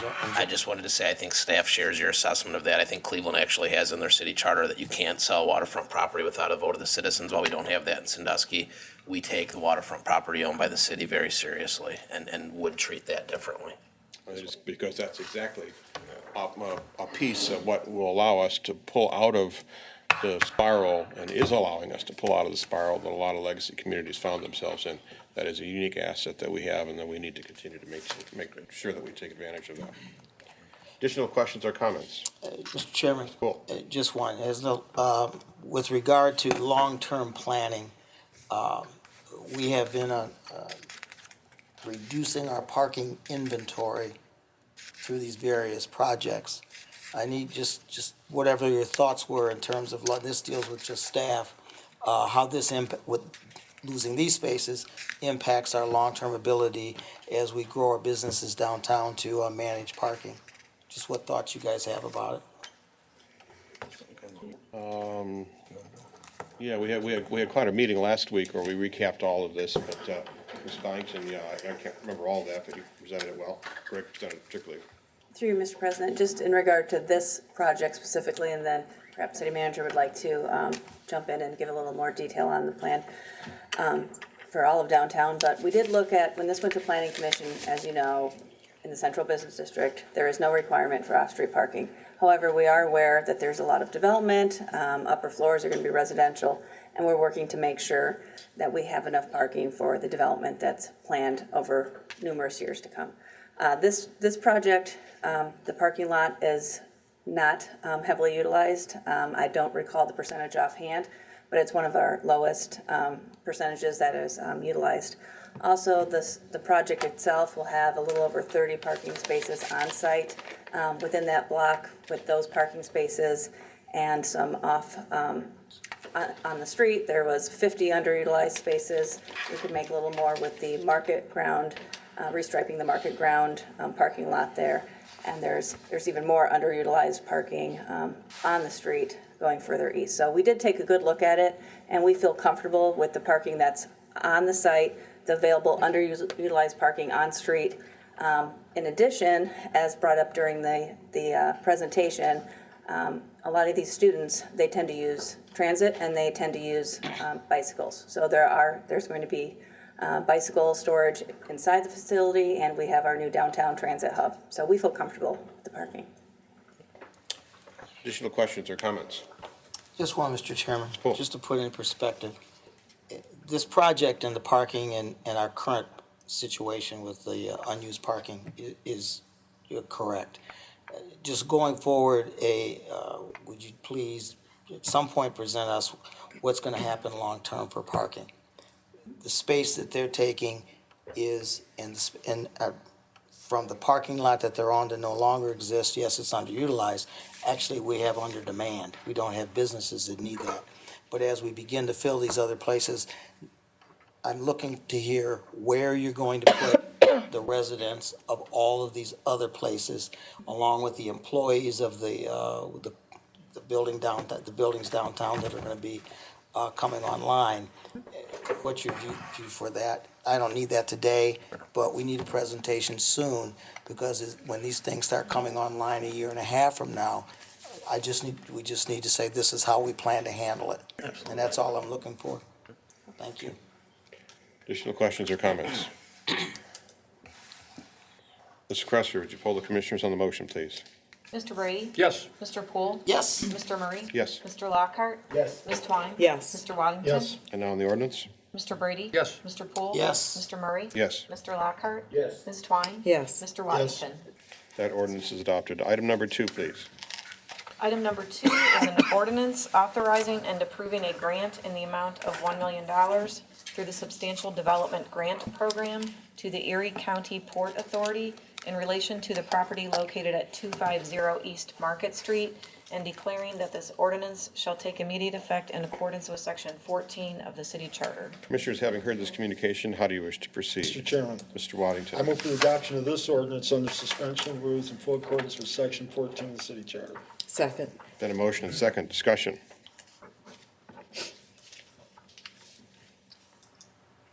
Mr. Cresser, would you poll the commissioners on the motion, please? Mr. Brady? Yes. Mr. Poole? Yes. Mr. Murray? Yes. Mr. Lockhart? Yes. Ms. Twine? Yes. Mr. Waddington? Yes. And now on the ordinance? Mr. Brady? Yes. Mr. Poole? Yes. Mr. Murray? Yes. Mr. Lockhart? Yes. Ms. Twine? Yes. Mr. Waddington? And that ordinance is adopted. Item number 3, please. Item number 3 is an ordinance authorizing and directing the city manager to enter into an enterprise zone agreement with the Erie County Port Authority and Resort School LLC, and declaring that this ordinance shall take immediate effect in accordance with Section 14 of the City Charter. Commissioners, having heard this communication, how do you wish to proceed? Mr. Chairman, Mr. Poole. move for the adoption of this ordinance under suspension of the rules in full accordance with Section 14 of the City Charter. Second. Then a motion and second. Discussion. Ms. Cresser, would you poll the commissioners on the motion, please? Mr. Brady? Yes. Mr. Poole? Yes. Mr. Murray? Yes. Mr. Lockhart? Yes. Ms. Twine? Yes. Mr. Waddington? Yes. And now on the ordinance? Mr. Brady? Yes. Mr. Poole? Yes. Mr. Murray? Yes. Mr. Lockhart? Yes. Ms. Twine? Yes. Mr. Waddington? Yes. That ordinance is adopted. Item number 4, please. Item number 4 is an ordinance amending Part 1 Administrative Code, Title 5 Officers and Departments, Chapter 145 Employment Provisions, Section 145.12 Holidays, and Section 145.18 Sick Leave Cash Payment of the codified ordinances of the City of Sandusky in the way and manner specifically set forth here and below, and declaring that this ordinance shall take immediate effect in accordance with Section 14 of the City Charter. Commissioners, having heard this communication, how do you wish to proceed? Mr. Chairman, Ms. Twine. I move for the adoption of this ordinance under the suspension of the rules in full accordance with Section 14 of the City Charter. Second. Then a motion and second. Discussion. Mr. Hayberger, just confirm for the public, because we haven't had any discussion about this, that what we have done here is we have gone back and we've taken, we've restricted, we've placed some additional restrictions on the ability to use sick time And we've done that through the three union contracts, and now we're applying that to the non-union employees. A more or less fair statement. That's correct, and then changing the one holiday. Okay, right. Good. I'm particularly appreciative and a big fan of what the unions did and what we're doing here, which is to make voting day, election day, a holiday, and swap out, whatever holiday you want for that. But I think that's really important, and it's a growing trend, and I hope that continues. Mr. Chairman, Fine. actually they swapped out Columbus Day. Columbus Day, Yes. right? Mhm. What did he say? I bet nobody can remember when Columbus Day is anymore. Additional questions or comments? Mrs. Crusher, would you poll the commissioners on the motion, please? Mr. Brady? Yes. Mr. Poole? Yes. Mr. Murray? Yes. Mr. Lockhart? Yes. Ms. Twine? Yes. Mr. Waddington? And now on the ordinance, please. Mr. Brady? Yes. Mr. Poole? Yes. Mr. Murray? Yes. Mr. Lockhart? Yes. Ms. Twine? Yes. Mr. Waddington? That ordinance is adopted. Item number 5, please. Item number 5 is an ordinance authorizing and directing the city manager to purchase 2 Sentry Pods 360 remote surveillance cameras from Smart Digital of Ashland, Ohio, and declaring that this ordinance shall take immediate effect in accordance with Section 14 of the city charter. Commissioners, having heard this communication, how do you wish to proceed? Mr. Chairman, Ms. Twine? I move for the adoption of this ordinance under the suspension of the rules in full accordance with Section 14 of the city charter. Second. Been a motion and second. Discussion. Mr. Chairman, Mr. Poole? just interested in why I'm using sewer and water funds for this. I don't know if that's a solo Just a pet peeve question of mine, using or a- sewer and water funds for things that I don't understand why. So who's able to answer that question? I know we have a lot of property we're trying to maintain with this surveillance system, and it comes under a lot of different headings in terms of what is owned by which department. Mr. Hamilton, maybe you could address that question, and at the same time, give us an overview of why it is we're doing this. I know in part this is a response to some of the concerns we had with the West Side residents and our inability to document in a very exact way the conditions out there. By the way, we've had some good responses from the state of Ohio in terms of trying to cooperate with this situation, and they're very, very pleased that we're taking this step to be able to document that. But maybe you could address some of the questions that have been brought up and talk to us about the plan generally. Yep. Through you, Commissioner President, to Commissioner Poole. The reason this is split down between the general fund, water and sewer, anytime we have a centralised asset that falls under IT, it gets broken down the same as an IT budget. It gets used for the city as a whole. So the IT budget is broken down that way. So therefore, anything that we purchase for general use gets broken down the same way. So this is not just for police. This will be used for watching the dump stations. It can be done for watching a whole load of city assets. So it's not just for police. So that's why it's broken down IT, sewer and water. Mr. Chairman. Mr. Poole. Again, I said, we have multiple departments with money. When you tell me sewer and water, what about the parks? I'm just testing your logic that comes up with this sewer and water, and that it's a general, we break it down this way. It's our decision to do that. I'm concerned about this. I have issues with this because I recognize that sewer and water funds are a tax that we don't have to ask the taxpayer when we decide to raise the rates, Mr. Chairman. That is my concern, and you've given me an answer. It's not adequate for me to suggest that, to think that this is justified. This isn't being used by all departments. We're not charging all departments for it. I'm gonna vote for it because we need the camera. I would ask the chief at the end of the day, when we get this in and you do it, that at the end of the year, we see something in terms of report that shows what it was utilized for. And I would appreciate that if we could do that to justify the expenditure at all, which is separate from what we charge it to. But I'm not in favor of doing it this way. Okay, good. You should put money in your budget. If you need more money to buy stuff like this, let's put it in the IT budget. Leave sewer and water alone. So could staff clarify, was my understanding these are IT assets that will be used by multiple departments and available to multiple departments across the city, and did not understand that it would be strictly under the SPD's authority. No, it will fall under IT. IT will manage these cameras and IT will deploy them on as requested, whether it be by Director Klein or Director Lasko. They'll be deployed on a per needed basis. Okay, thank you. Mr. Chairman. Mr. Brady.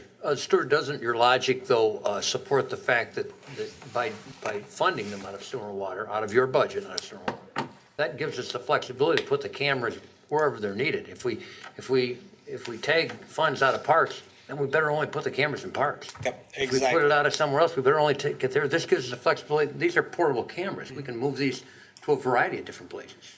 Yep. And if you think about it as like a server, I would purchase a server for the use by all departments within the city. My budget is broken down this way, hence the logic for doing the cameras this way. I agree with your logic. Thank you. Moving on to the reason we have them, this is actually something Commissioner Poole and others brought up in the process of last year. We have a need, we have blind spots throughout the city that we can't monitor, we can't get to see. So myself and Chief teamed up to try and find a solution. And we took our time, we looked at a lot of different options, a lot of different ways of doing this. These cameras are rock solid. They can operate longevity with power, they can operate short term without power. We can access them remotely, we can record them centrally. They do everything we need within the city to monitor anything we need to monitor. I mean, there's nothing better on the market than these for our need. Thank you, Mr. Hampton. Additional questions or comments, commissioners? Mrs. Cresser, would you poll the commissioners on the motion, please? Mr. Brady? Yes. Mr. Poole? Yes. Mr. Murray? Yes. Mr. Lockhart? Yes. Ms. Twine? Yes. Mr. Waddington? Yes. And now on the ordinance? Mr. Brady? Yes. Mr. Poole? Yes. Mr. Murray? Yes. Mr. Lockhart? Yes. Ms. Twine? Yes. Mr. Waddington? Yes. That ordinance is adopted. Item number 6, please. Item number 6 is an ordinance authorizing and directing the city manager to purchase 56 Axon body cameras, including software, hardware, and accessories from Axon Enterprise Incorporated of Scottsdale, Arizona, for the Sandusky Police Department, and declaring that this ordinance shall take immediate effect in accordance with Section 14 of the city charter. Commissioners, having heard this communication, how do you wish to proceed? Mr. Chairman, Ms. Twine. I move for the adoption of this ordinance under the suspension of the rules in full accordance with Section 14 of the city charter. Second. Then a motion and second discussion.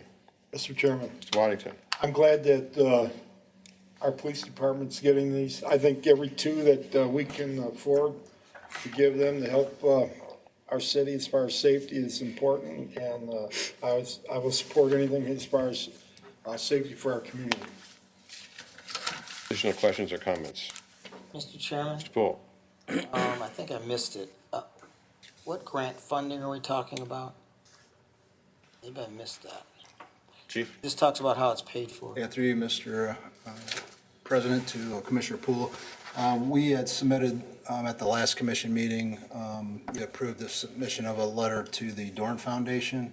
They were the initial ones that purchased our cameras for us in 2015. They have a meeting in February, and so they will notify us at that time whether or not we get the grant. So that's why that was included in there. Okay, Mr. Chairman, I'll just point out that we've got 3 potential places to get money from, and I have no problem with either, but this doesn't indicate how much comes from each, or when, or how. And I'll just ask again after your grant stuff, when you get answers on your grant, I'll bring it up under old business and just. I'd be happy to supply that as soon as we get that information. That's kind of why we didn't put it in there, because we're not certain that we're going to get the grant and what dollar figure that they would supply to us. And to your point, Mr. Murray, earlier, when you talked about legacy projects and that, Stu found an article in Tech magazine for January of this year, and 25 of the largest cities in the country, 20 of those 25 are using Axon, which is the company that we're going with. So I think they have a very solid reputation. Obviously, those larger departments are utilizing them. So Stu put in my little notes that Sandusky, February 2019, because they had when they were all purchased. But we appreciate Stu and Sean Patton. We put a lot of time and effort going through each of the company's cameras that put RFPs in for. And this was a standout company and standout camera. We also, these cameras will be under warranty for 2 years, and then we'll get new cameras in the third year. So we will always have, during this contract period, workable cameras for the entire 3 years. So we're very happy with that as well. I can't help but to remark what an amazing change this has been in a positive way. They have the body cameras overall. I mean, there was a lot of trepidation 3-4 years ago about whether this is a smart thing to do, and I think the officers weren't so sure. The public wasn't so sure. A lot of governmental leaders weren't so sure. But it's turned out to be a net positive in so many different ways. I think it's contributed to greater confidence in the police officers themselves, greater confidence by the public, and I think they're able to do their job. If they're doing their job well, they can do their job without hesitation and without second guessing. And if they're not doing their job well, it's right there, and we all know about it. And, those rare instances have been well documented across national media,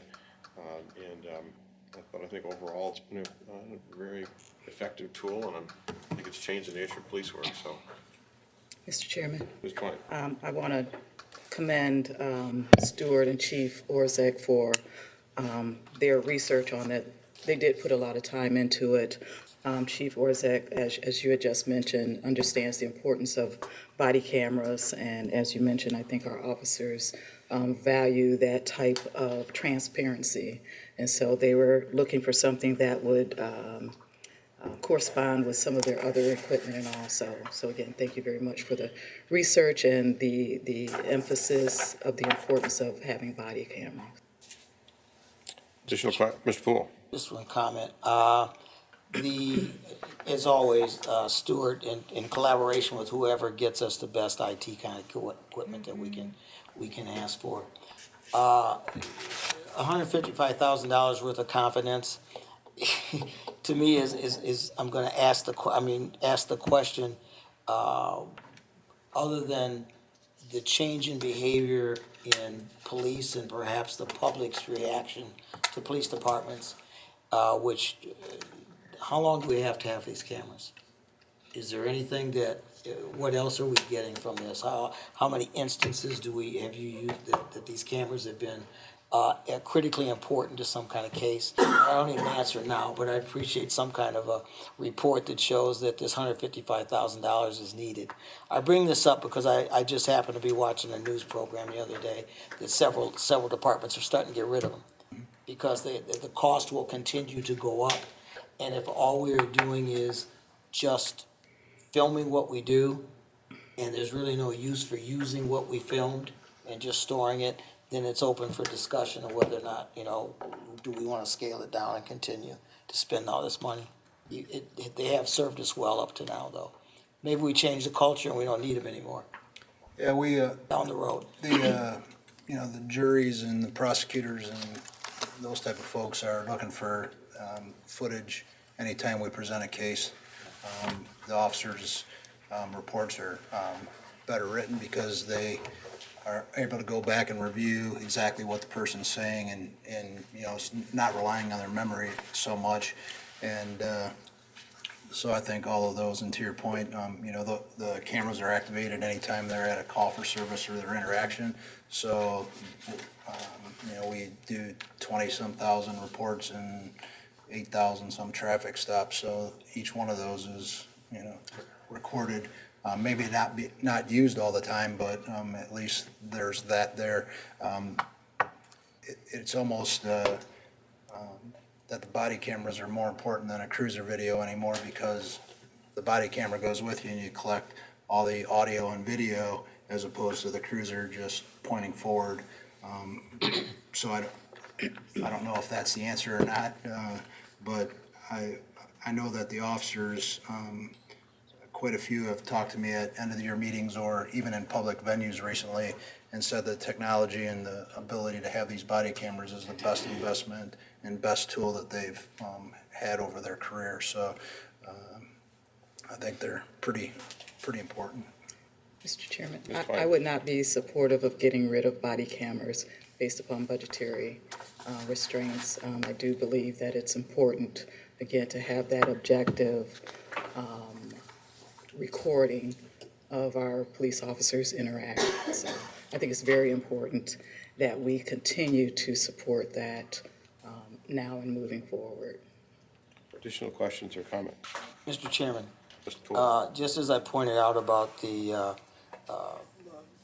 collaboration to bring a college campus here, those of you who deal with this every day, you have expertise, and sharing that additional information about what you use these for is important. So I think that's really was my point. Share with us the money we spend on equipment and various things for these departments, unless you tell us we have to ask. Yeah. Was it worthwhile? So, thank you. Additional questions or comments? Mr. Cresser, would you poll the commissioners on the motion, please? Mr. Brady? Yes. Mr. Poole? Yes. Mr. Murray? Yes. Mr. Lockhart? Yes. Ms. Twine? Yes. Mr. Waddington? Yes. And now on the resolution? Mr. Brady? Yes. Mr. Poole? Yes. Mr. Murray? I said ordinance, but I think we all understood it was ordinance. Yes, Mr. Lockhart? Yes. Ms. Twine? Yes. Mr. Waddington? Yes. that ordinance is adopted. And our last item, Mr. Cresser, number 7. Yes, item number 7 is a resolution declaring the necessity for the city to proceed with the proposed asbestos abatement and demolition of 624 Camp Street and directing the city manager to advertise for and receive bids in relation thereto, and declaring that this resolution shall take immediate effect in accordance with section 14 of the city charter. Commissioners, having heard this communication, how do you wish to proceed? Mr. Chairman, Mr. Waddington. I move for the adoption of this resolution under suspension of the rules in full accordance with section 14 of the city charter. Second. Got a motion and second discussion. Chairman, Brady. thank you, Mr. Lasko, for getting this on our agenda. I know this has been, this is difficult. It's difficult to fund issues like this. I come back to the concept that we need to establish some type of a fund to take care of issues like this. We've had, I won't say 2 in a row, but 2 in the last year, and may have another one from what I looked at on Hayes Avenue just the other day. But boy, this is getting this down and getting it bid and getting it down. It will be a service to the entire neighborhood, entire community, not just the neighborhood. Additional questions or comments? Mr. Cresser, would you poll the commissioners on the motion, please?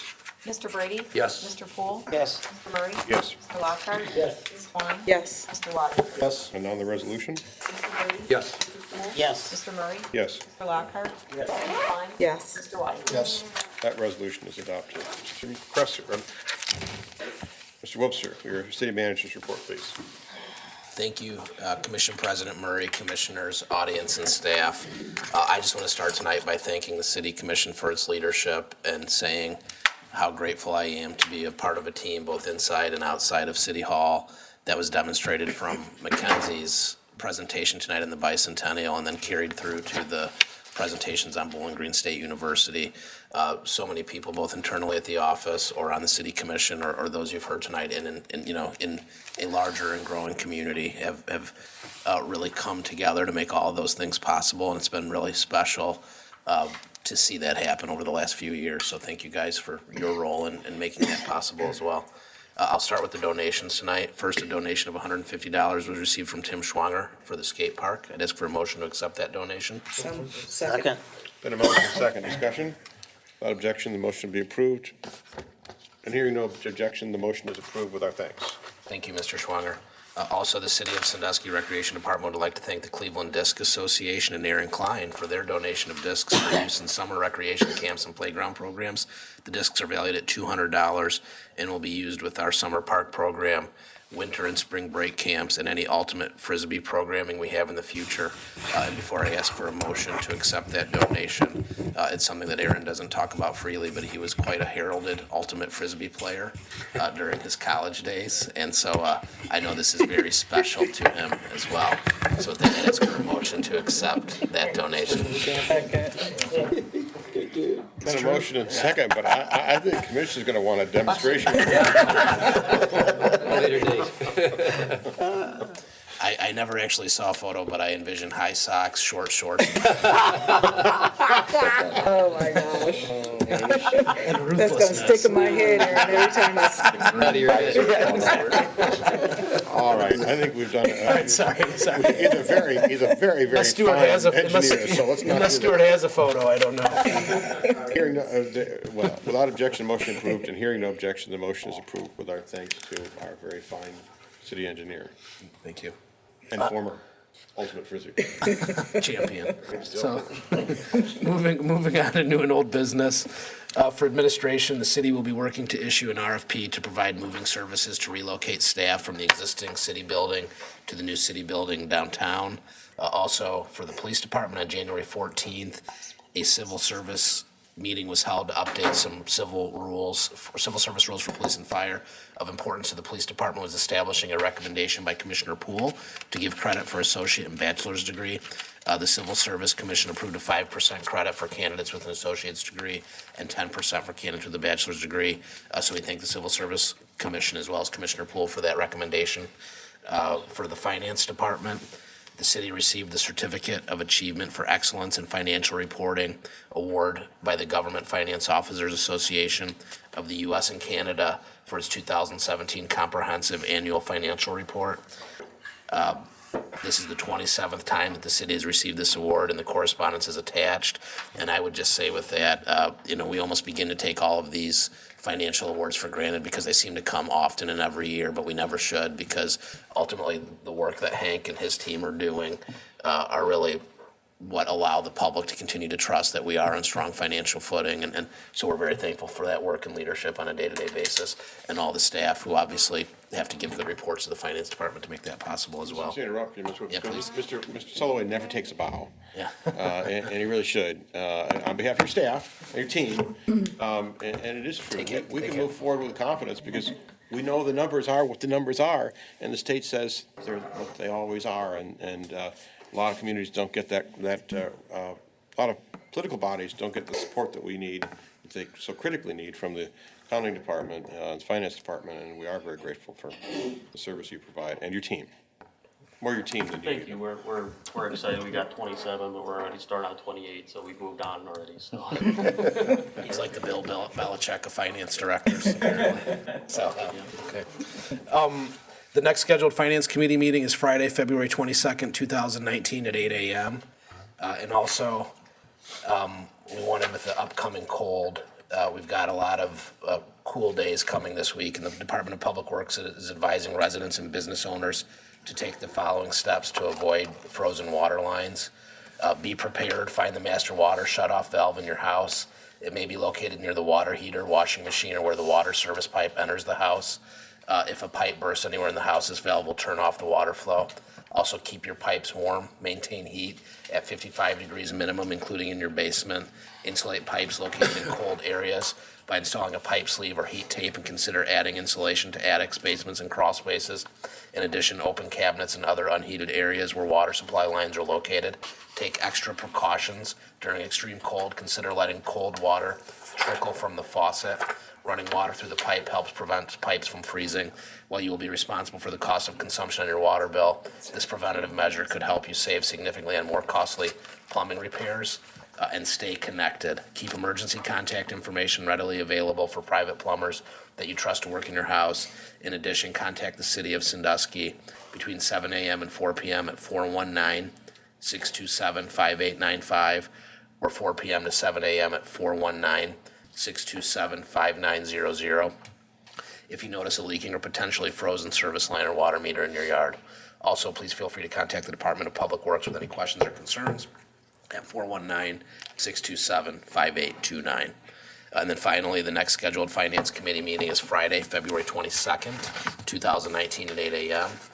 And we want to give a special thanks, speaking of cold weather, to Public Works staff who have been hard at work making roads passable, clearing snow throughout the city, and ensuring that sewer and water systems remain functional during the exceptional series of winter storms. I actually got a lot of compliments, which almost never happens during a winter storm, and very few complaints, which almost always happens during a winter storm. So it's never perfect, but considering the weather we faced last weekend, and I've seen some other cities take a lot of heat in really big ways with the same storm. So, again, it's always a work in progress, but things really seem to be moving in the right direction. That's a testament to the work of the entire Public Works and Service team. I blame the register entirely. We didn't have any bad weather until they ran that article about all the things they did. Yeah, the salt money we saved. I think there was a lot of knocking on wood that was unfortunately not very effective. So it's like being on the cover of Sports Illustrated.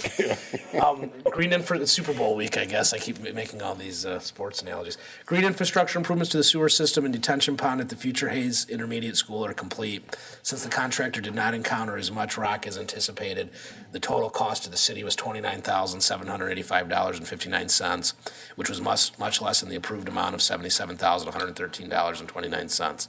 This project will have a significant savings on future treatment costs. And moving on to the planning department, the city of Sandusky, in conjunction with the New Jerusalem Baptist Church, will once again open a community warming shelter in response to upcoming low forecasted temperatures. The shelter will be open from 6 p.m. to 7 a.m. on Tuesday, January 29th, and will open nightly through Thursday, January 31st. A warm shelter and light food will be provided. Sandusky Transit System and Sandusky Police Department will provide transportation to the warming shelter location to those in need free of charge. For questions regarding the shelter, please call 419-901-0148. And I also wanted to say that Talon worked today along with some others. We had some suggestions from commissioners, including Commissioner Brady and Commissioner Waddington, to make sure that not only were we relying on social media channels in the newspaper or the radio, but we went out to places like the library, the Social Security office, Care and Share, et cetera, to provide flyers and to let the staff there know that this is available as well. So, while it has been lightly used, it is something that you don't know when someone's going to need it, and ultimately, an important service. Sticking with Sandusky Transit, they're going to be adding Sunday service to the Blue Line starting on February 3rd. This will only be for the Blue Line on fixed routes. No dial-a-ride service will be offered on Sunday. The regular Planning Commission meeting is scheduled for Wednesday, February 27th at 4:30 p.m. in the first floor conference room. The regular Board of Zoning Appeals meeting will be scheduled Thursday, February 21st at 4:30 in the first floor conference room.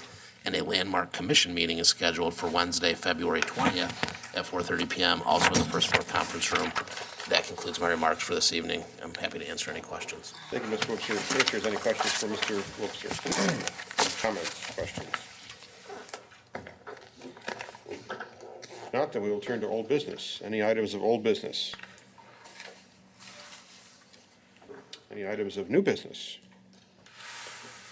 I do have to set a couple of hearings. Commissioners, I wonder if someone might make a motion to set a public hearing for March 11 for a proposed zoning map amendment for 7 parcels on First Street. So moved. Second. Then a motion and second discussion. All in favor signify by saying aye. Aye. Aye.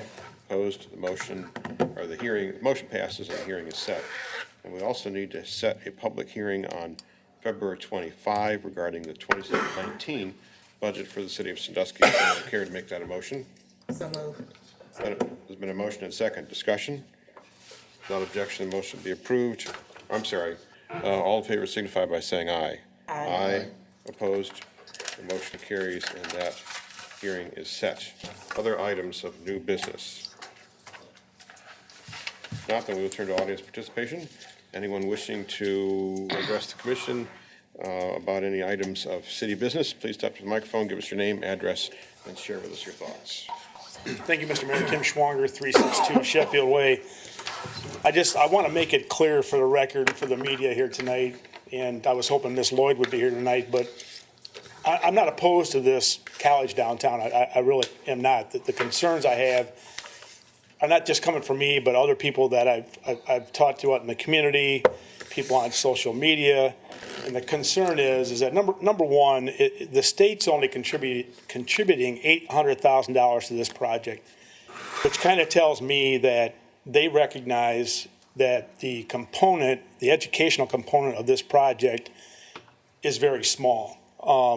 The rest of it's retail, commercial, anybody can live there type development. And I guess what I'm saying is that basically the taxpayers of this community are being asked to finance a residential project and a commercial retail project.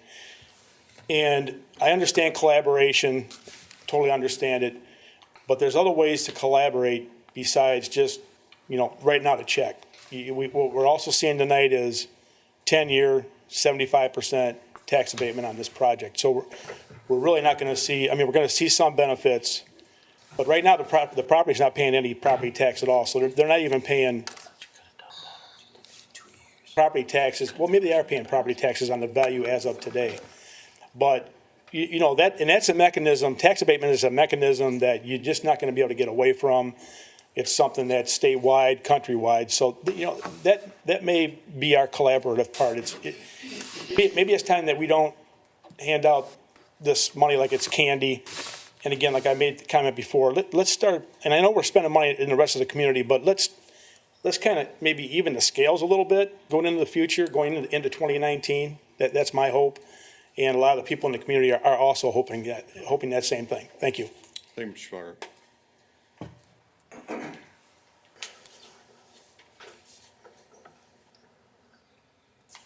Sharon Johnson, 1139 Fifth Street.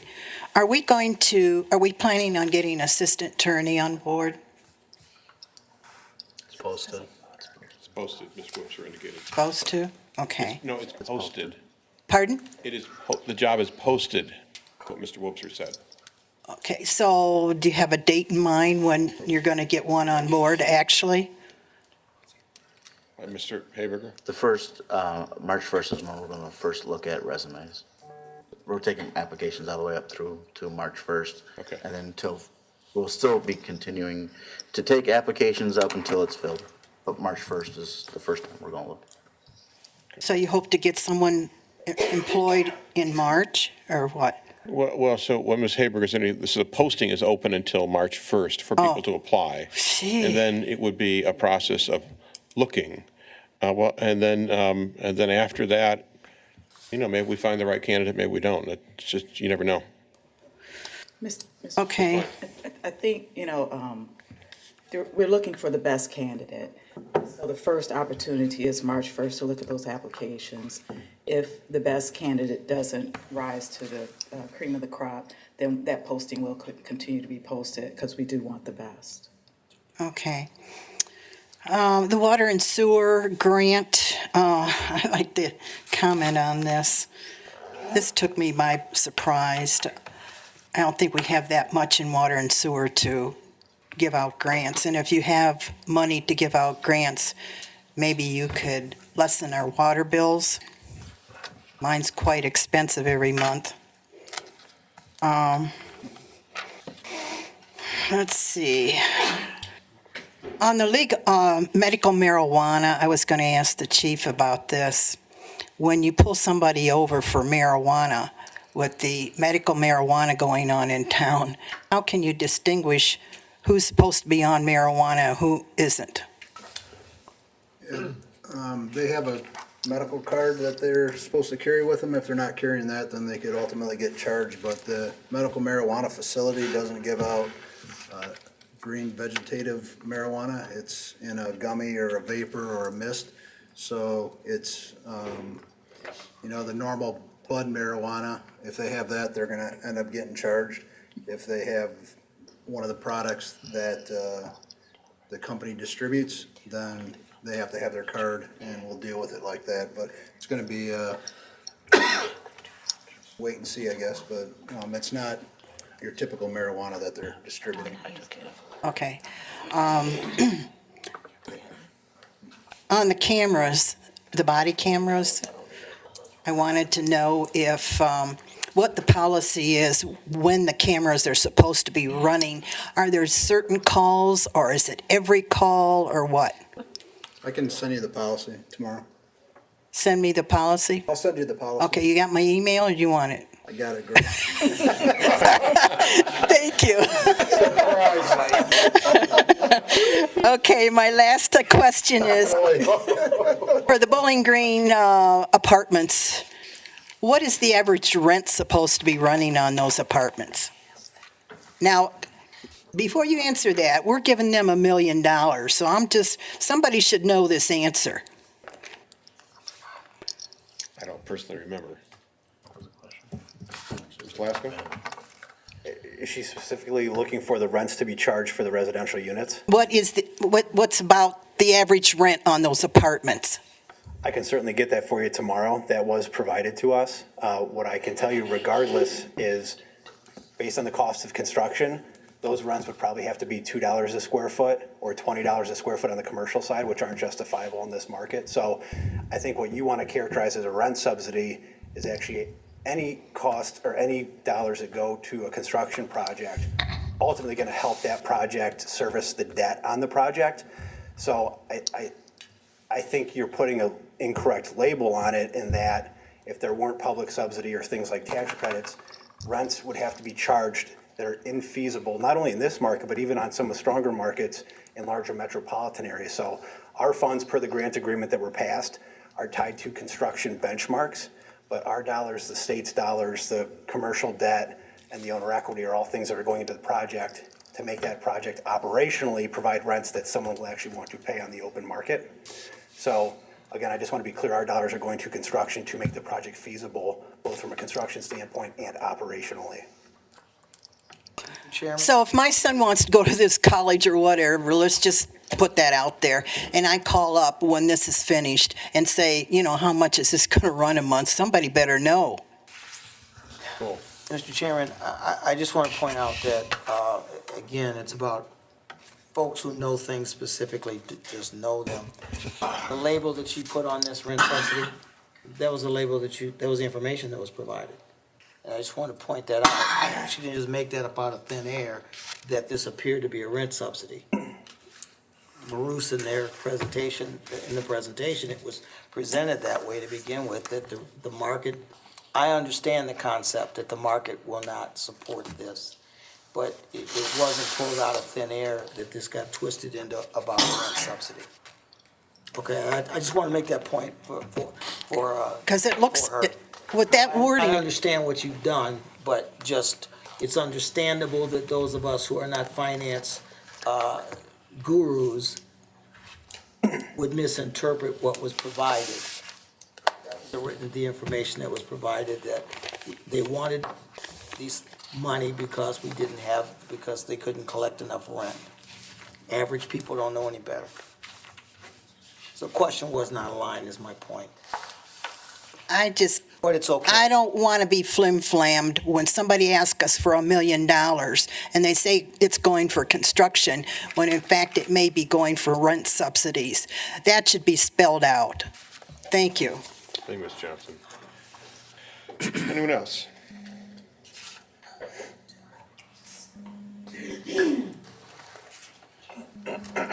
My name is Joan Cheney Burden. I live at 2024 Foxborough Circle in apartment C, and we are the yellow maroon development back there, and I brought this up before. And I was in the process of talking to someone in the co-op department to see how to get our development changed to a different name. It's been back there going on 10 years, but our mail keeps getting confused with the Foxborough Commons mail. So some of our mail is there instead of coming to our development. And when I went back there to check it out earlier, when we first got back there, they had numbers on their doors. I said, okay, we're fine with our mail. But now they have letters like us. So it's easy to get the mail mixed up or what have you. So we were wondering if we could get that name changed to the Corazon Place Boulevard or what have you. And I'm in the process of trying to see how to go through to change that name so that the mail's not getting mixed up. Because there's some unsavory characters behind us. It's not the building, it's the street. And also, I am working with Mr. Rankin on the community impact of some different things that we were going through through the development back there because it is a disability development. And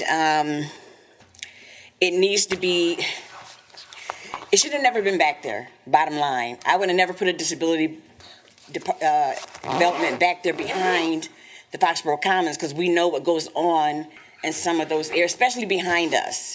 That 2818, the 2816, we know what goes on back there, you know? And people are like, they're squatting and they're just, it's just like a flop house, so to say, back there. I'm not saying all the people are back there. Some people are back there just because that's the only place they can go and the rent's reasonable. But some are back there causing too many problems for us as disabled people. And I don't want to